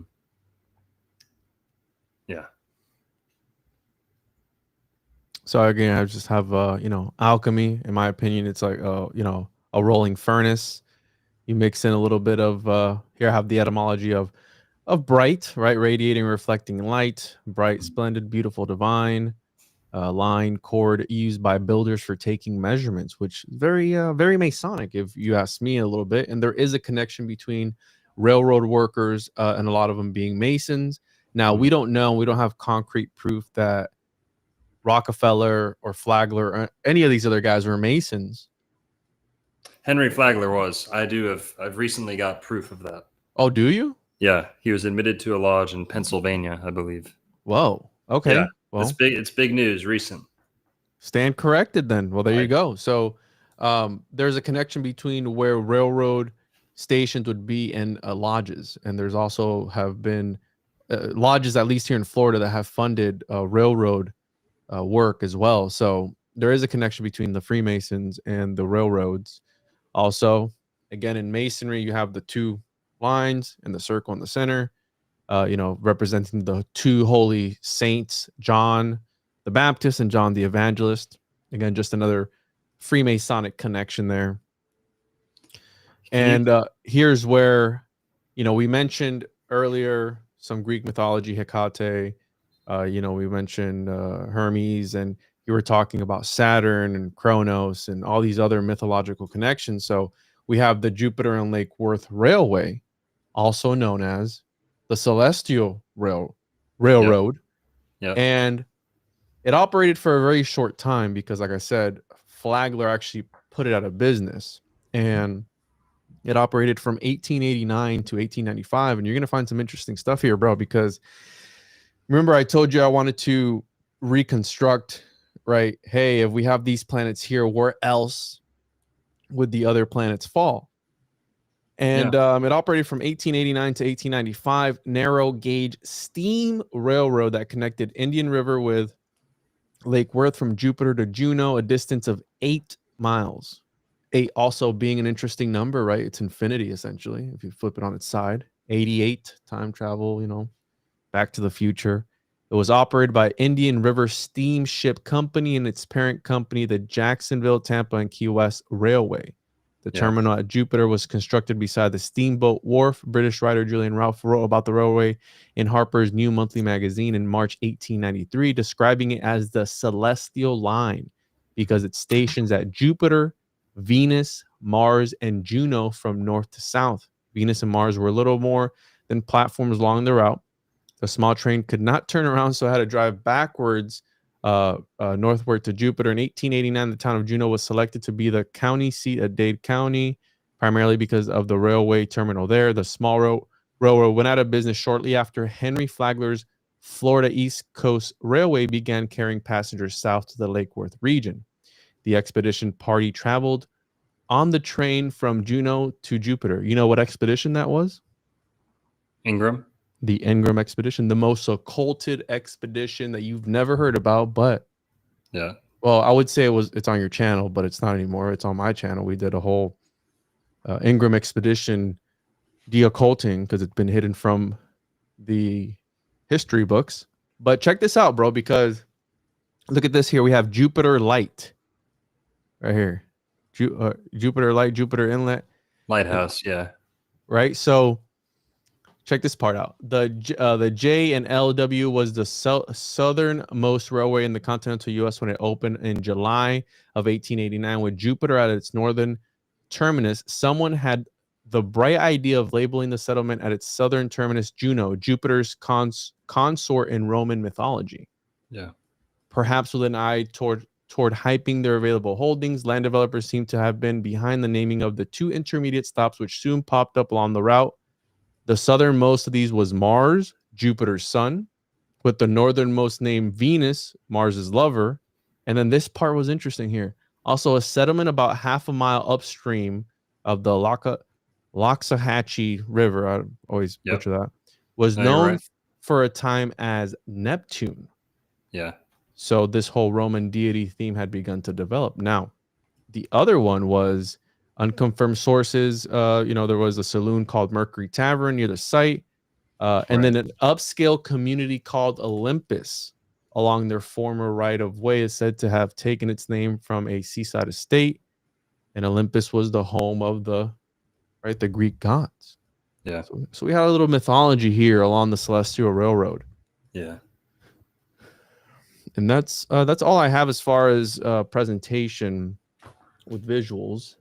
But yes, Henry Flagler didn't technically start the Celestial Railroad, but he did put it out of business because they had offered it to him, but they wanted too much money for it. So he passed it up and then just built his own right next to it and just. Could you pull up my most recent video, please? My Well of Ancient Mysteries video. Now, Juan, we're going to carry this on down. Celestial Railroad, that's between Jupiter and Lake Worth, like Juan said. Well, I'm in Lake Worth right now, actually. Jupiter is about half hour north of here, hour maybe. But that's not super far of a track. But also, going south, I want to link this to some other sacrificial sites. Now, is this really, could there be anything connecting human sacrifice to these trains in Florida?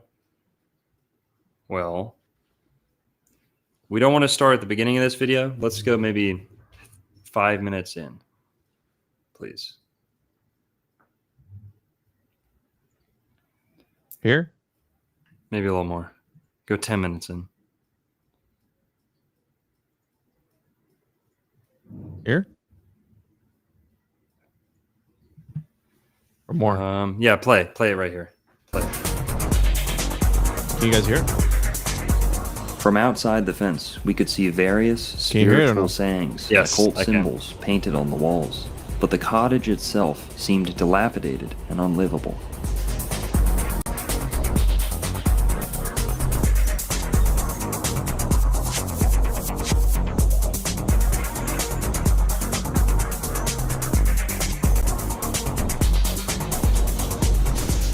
We had a look around the perimeter, and I tried to get as much footage as I could. Keep in mind, at this point, we didn't know if the house was inhabited or abandoned, or if we'd ever get a chance to document it again.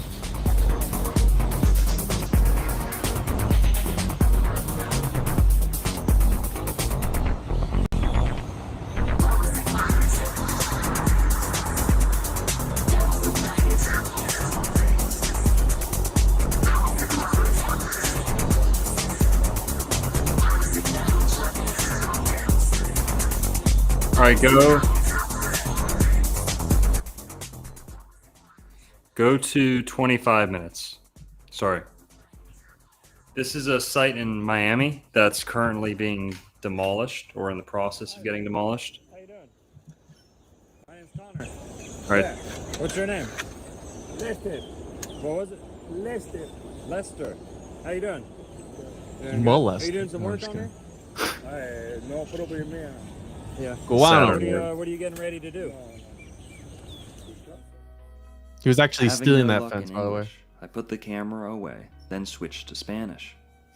In his native tongue, I was able to converse with Lester further, and eventually persuaded him to let us have a look around. Can you recite what you said to him in Spanish for us, please? Estás trabajando aquí? Okay, that's not bad. That's not bad. He told us to be quick. Conoces quien, whoever owns this? Do you know who owns this? I can speak enough. Yeah, you sound pretty good. I thought you were trolling us. Based on what I could find online, the house itself was originally constructed in 1920 by Lucius C. Rice, a prominent banker who had previously served as the state treasurer The Lucius of Idaho, Trust? The Lucifer and Trust? even once ran for governor. So pause it. The Rice family. So this house that we're at in this video that we're watching, this is my most recent video. It's about a cottage called the Well. It's a property that has a cottage on it called the Well of Ancient Mysteries. It's in downtown Miami. Barely anybody knows about it. It's a well-kept secret. And since like the 1960s, this guy has lived there and he's like excavated his property. So if you've ever seen Up, or like it's kind of like a cliche story, like an old man, it's called a holdout. Like an old man won't sell his property because he doesn't want, but the development, everything gets developed around him, and the house, the little old house, is just sitting there. That's exactly what's happening in downtown Miami. And they basically are kicking him out because this land is so valuable. They skyrocketed his property tax. They took him off the homestead exemption. So he had to pay he owed Miami all this money all of a sudden, and he couldn't pay it. They got rid of him. They had to, his part of his family actually sold him out, but he refused to leave. They had to remove him with the police. And now it's vacant, and it's basically about to be demolished. So we're going to try and stop that. Go check out my recent video to learn some more about that. We're going to do it again. We're going to go do a meetup, go there again next month, I think, if it's still there, hopefully to raise some awareness. But what did we notice about this place when we went down there? Not only is it developed all around, like skyscrapers as far as you can see, to the right, to the left, behind you, skyscrapers as far as you can see. Well, on the other side, there's you might be able to see it here. There is the railroad.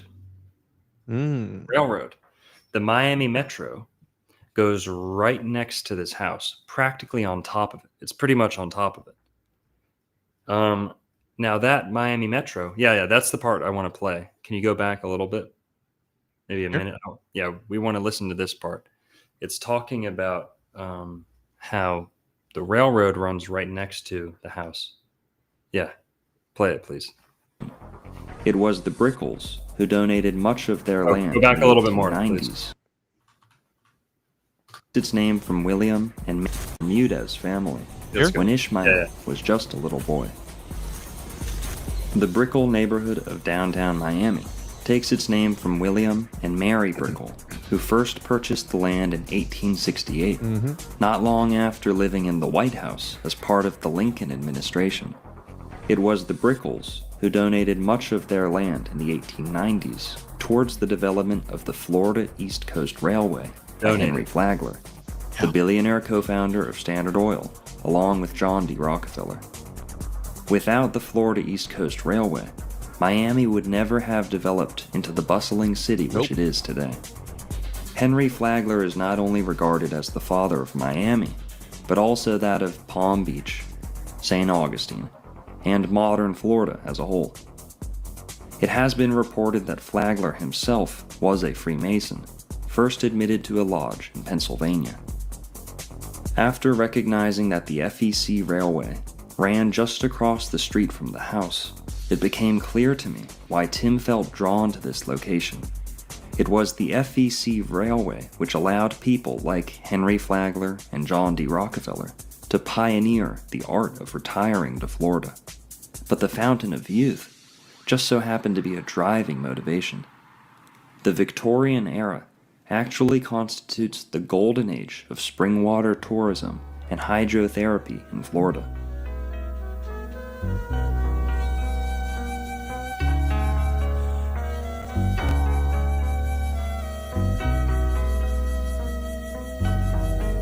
Yes, speedy to water.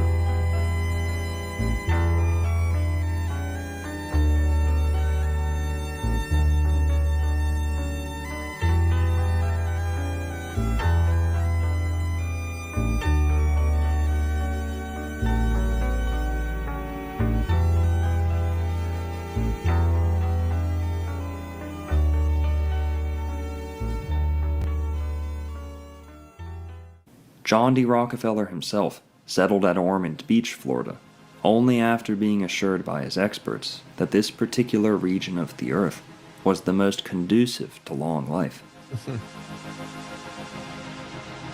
That dude had no soul. It is a little-known fact that for the latter portion of his life, Look at his Rockefeller eyes, only bathed and drank from a certain type of water bottled at Orange City, Florida, also regarded by some to be the Fountain of Youth. These legends were probably inspired by tales of the local Timucua Indians, who records reveal may have lived upwards of 300 years old at the time of Spanish arrival.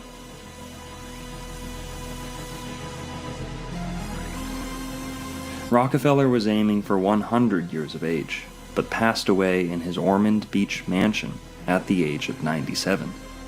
Flagler passed away in 1913, but may have had plans to seize Miami's so-called Fountain of Youth for himself.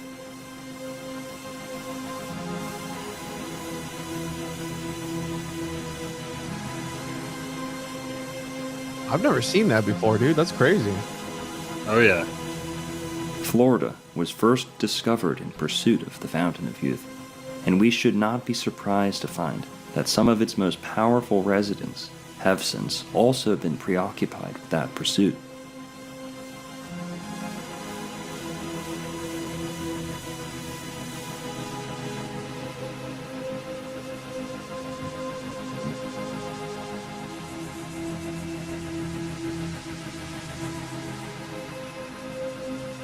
Thus, Tim had successfully tracked the scent from Jekyll Island, Georgia, which is just about the northernmost extent of the FEC Railway, all the way down to Miami, Florida, which was once its southernmost extent. The head of the snake. Huh? The following comes to us from an article posted on Miami. So, that little tidbit there is connecting the house in Miami, which is it's a point of contention between the city and the people who, love the history and the resident. Big controversy. It's a big cover-up, too. A lot of money involved. Millions and millions of dollars over this property. Now, what's so special about this property? It's the Well of Ancient Mysteries. So it's got a cool house there. Old cottage-style house. It's been there for a while. But what's really special about this property is that there's a spring there. In southeast Florida, that's very unique. Florida is known for its freshwater springs, but North Florida, west, northwest, northeast Florida, central Florida, southeast Florida, not so much. There's not really as many nice springs down here. We still have the aquifer. They just don't come to the surface like they do in other parts of Florida. So downtown Miami, at one point, this was the only reliable inland freshwater source in downtown Miami. Now, the Indians who lived around here believed it to be the fountain of youth. They believed it was a sacred spring. Now, there's a point in this documentary. Everyone go check it out if you haven't seen my recent video. There's a capstone, or like a cork. That's a better way of saying it. A cork stone. So there's a well here. It's a spring that comes up through the rock. And it's dug down into the bedrock limestone of Miami. Well, the hole that the well that they get the water out of, there's a cork stone that's like the size of a. It's huge. It's like this. It's like one of these. Bigger, way bigger than that. And that's rose quartz. I don't know what the cork stone is. It's just limestone or something. But the cork stone, it takes 2 men to hold it on like a hoist and to like put it up on their shoulders, right? To like share the weight of it. And the cork stone is meant to go down into the well, and it perfectly seals the opening to the well. I've never seen anything like this in Florida. It's insane. And the cork stone has little hands, like little hands carved into it. So you can like intuitively see what it's for, like it's the instructions are like carved into the stone. It's crazy. Go watch the video if you want to see more, but the video, that little portion's trying to explain why did they build the railway down from Jekyll Island down to Miami. Yes, expedience, yes, resorts and tourism, but the points that they chose along the way to make significant stops, Miami being one of them, that spring had a heck of a lot to do with it because the tracks go right next to the spring. And back then, everybody around town would have known this is one of the few places you can get clean water. And the capstone, it's still there. The cork stone, it's still there. It's crazy. Tim, the guy who brought me there, or who I brought him, he brought me. He drove us, but he doesn't really know Florida too well.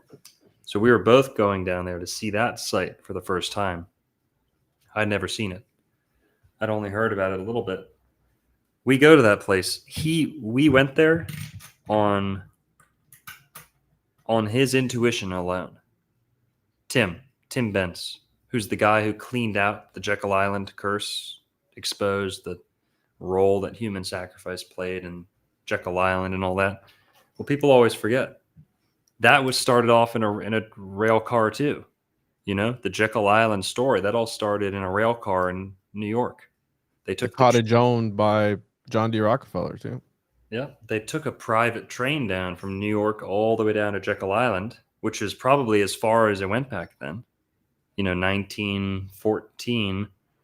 I guess you could go down to the Keys by then, but but that was kind of as far south as you went before the Florida Railroad started, if that makes sense. Like Jekyll Island's right there over the Florida state line.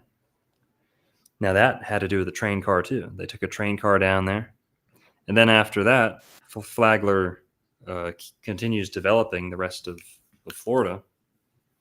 And what was it that links Jekyll Island to some of the other stops there? Well, Tim Bence led us there. And again, there's not enough time to explain all this stuff, but Tim Bence is, dude, legend in the conspiracy theory, truther, Christosphere, whatever you want to call these communities. He's a preacher, yeah. Really cool guy. We went down there together to go like ghost bust this old site. But I didn't know where it was. I didn't know where we're going. He just said, let's go to Miami. I have a feeling that we need to go to Miami. And that's how it happened with Jekyll Island too. It's all a feeling, intuition. Yeah. And we go down to Miami. We find this house. No, sorry, we're driving down to Miami, and he says, I think that there's an ancient sacrificial altar in downtown Miami. He says, I don't think anyone knows about it. And I was like, yeah, I think I would know about it. Like, you know, this is my thing.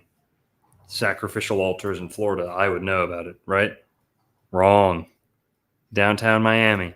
We're only 5 minutes away from Miami. We don't know where we're going. I said, Miami Circle? He said, nope, not the Miami Circle. He's like, I know about the Miami Circle. It's not that.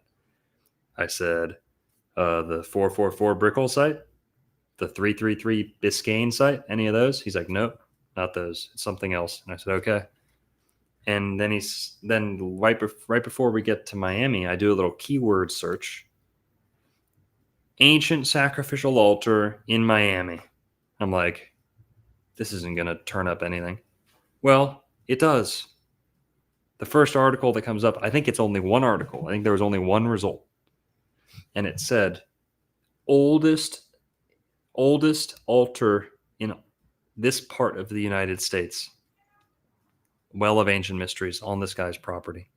So he's got the well there, the spring, and then there's also kind of like a table, like a limestone surface.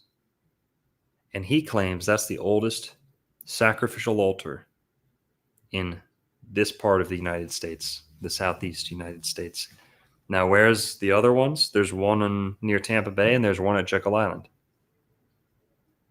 And we know one's at Jekyll Island. We know one's still over near Tampa Bay in Newport Richey. It's still there to this day.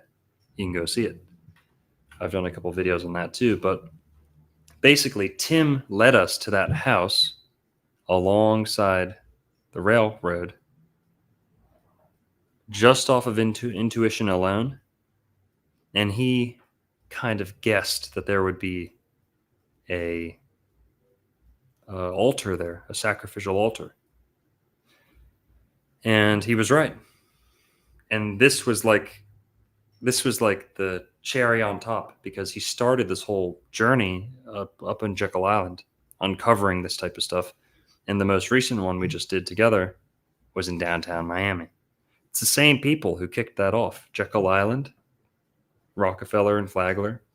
Flagler founded Miami, you know, or at least almost had Miami named after him. They were going to name it Flagler City. And he said, no, that's too much. Name it Miami. But that's the connection between the Well of Ancient Mysteries in Miami, also next to the train tracks. And guess what? A lot of voodoo's done at that place too. This is wild, dude. I've never even heard of this place. It's pretty crazy. But you about good on time? You about ready to wrap it up? Yeah, dude. Yeah, I'm good. That's all I had as far as presentation wise. And yeah, what's next? What do you want to talk about now? We're gonna do the movie Devil's Advocate. Yep. Talk about its connection to Florida and might be based on some true events, perhaps. Yes. Right. Be there or be square, guys. Next week, this coming Thursday, Devil's Advocate, Old World Florida movie night, TJOJP movie night, Devil's Advocate. And this will be kind of a series. I don't know. if we're going to do them in a row or what, but we're going to pick esoteric Florida movies to kind of react to decode, things like that. Next Thursday, be there, probably 8 p.m. again, Eastern. And yeah, do you want to add anything else before we get out of here? No, I mean, I don't know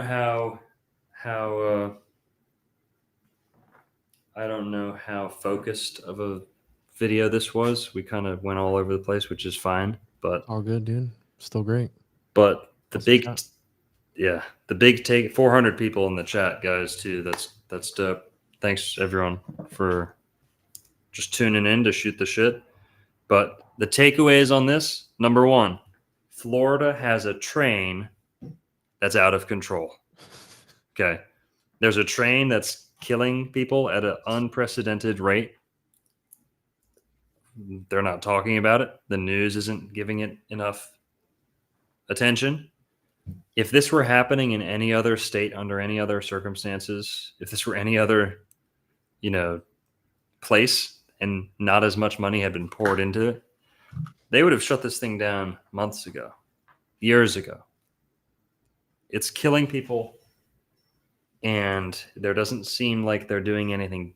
Doesn't seem like they're doing anything differently, or really even bothered by this death toll. And we've theorized tonight about why. Is there an esoteric reason behind it? Things like that. But why is it allowed to keep going on? It's murderous. There's something faulty. Either the train can't break soon enough, or the arms don't go down soon enough, or the people don't get enough notice, or something. The people of Florida are being, executed, like one by one. The people of Florida are being, it's weird, very weird that people aren't blowing the whistle on this, sounding the alarm, saying, okay, enough's enough. Stop it for a year until we find out how to prevent the deaths. Nobody really seems to care. So much money getting poured into it. Blackrock, Virgin, right? This is like Epstein 101. Oh, you guys hear about this? They're going to do a railroad. They're putting a railroad over to Little St. James Island. New Brightline station just dropped. No. Little St. James Island. I just hit up Kevin Flynn, the guy who runs the Florida Man page, to see if he'll come on and talk to us. Hell yeah, that'd be dope. Talk some Florida stuff. He's funny. Yeah. All right, dude. Well, what do you got to say? Come on, give us a breakdown. About what? I got nothing. I had fun, dude. This is great. Make it what's the word? How do we tie this all in? We got to ban the trains, dude. Give us a summary before we need to come together and sign a petition to stop the trains from the Blackrock corporations that are eating people up, and they're sacrificing them to Moloch and sacrificing them to Saturn and Kronos. That's what this is. The blood is on their hands, and they know exactly what they're doing with that. So let's start a change.org to start a petition to ban these trains from our streets, because they're hitting people every other day, it seems like, and no one's talking about that. It's crazy, dude. So yeah, all aboard Florida is literally the name of the people, the Brightline people. All Aboard Florida is the program, I believe. All Aboard Florida. Yeah. So yeah, dude, it's country's first privately owned, operated, and maintained passenger rail service. That's crazy, man. But yeah, that's all I got to say, man. I had fun. This was awesome. And I look forward to doing the devil's advocate, breaking down the symbolism, talking a little bit of Florida on there, because it's based in Florida, right? Mm-hmm. Yep. So that's Keanu Reeves, isn't it? Yes, sir. Oof. All right, cool. Keanu. The Janus archetype, the key, and Anu. Janus. Anus. Anus, Uranus, Anu, yeah.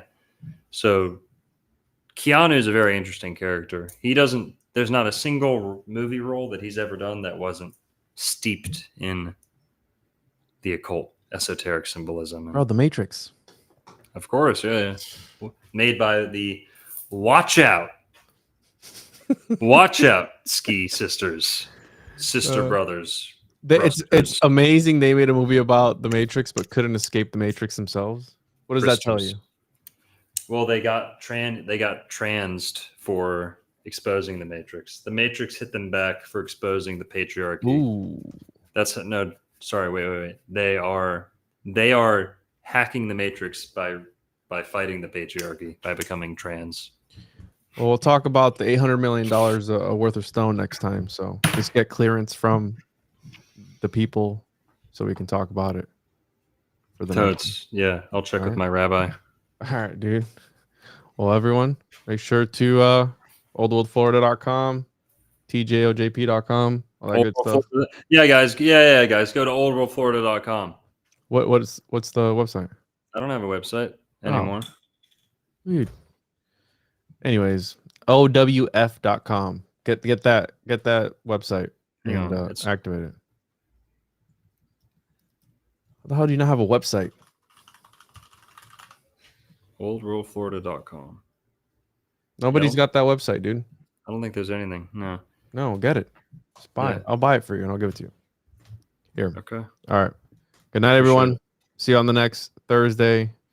Love you, Longo. This was awesome. Thanks, Ron. See you guys.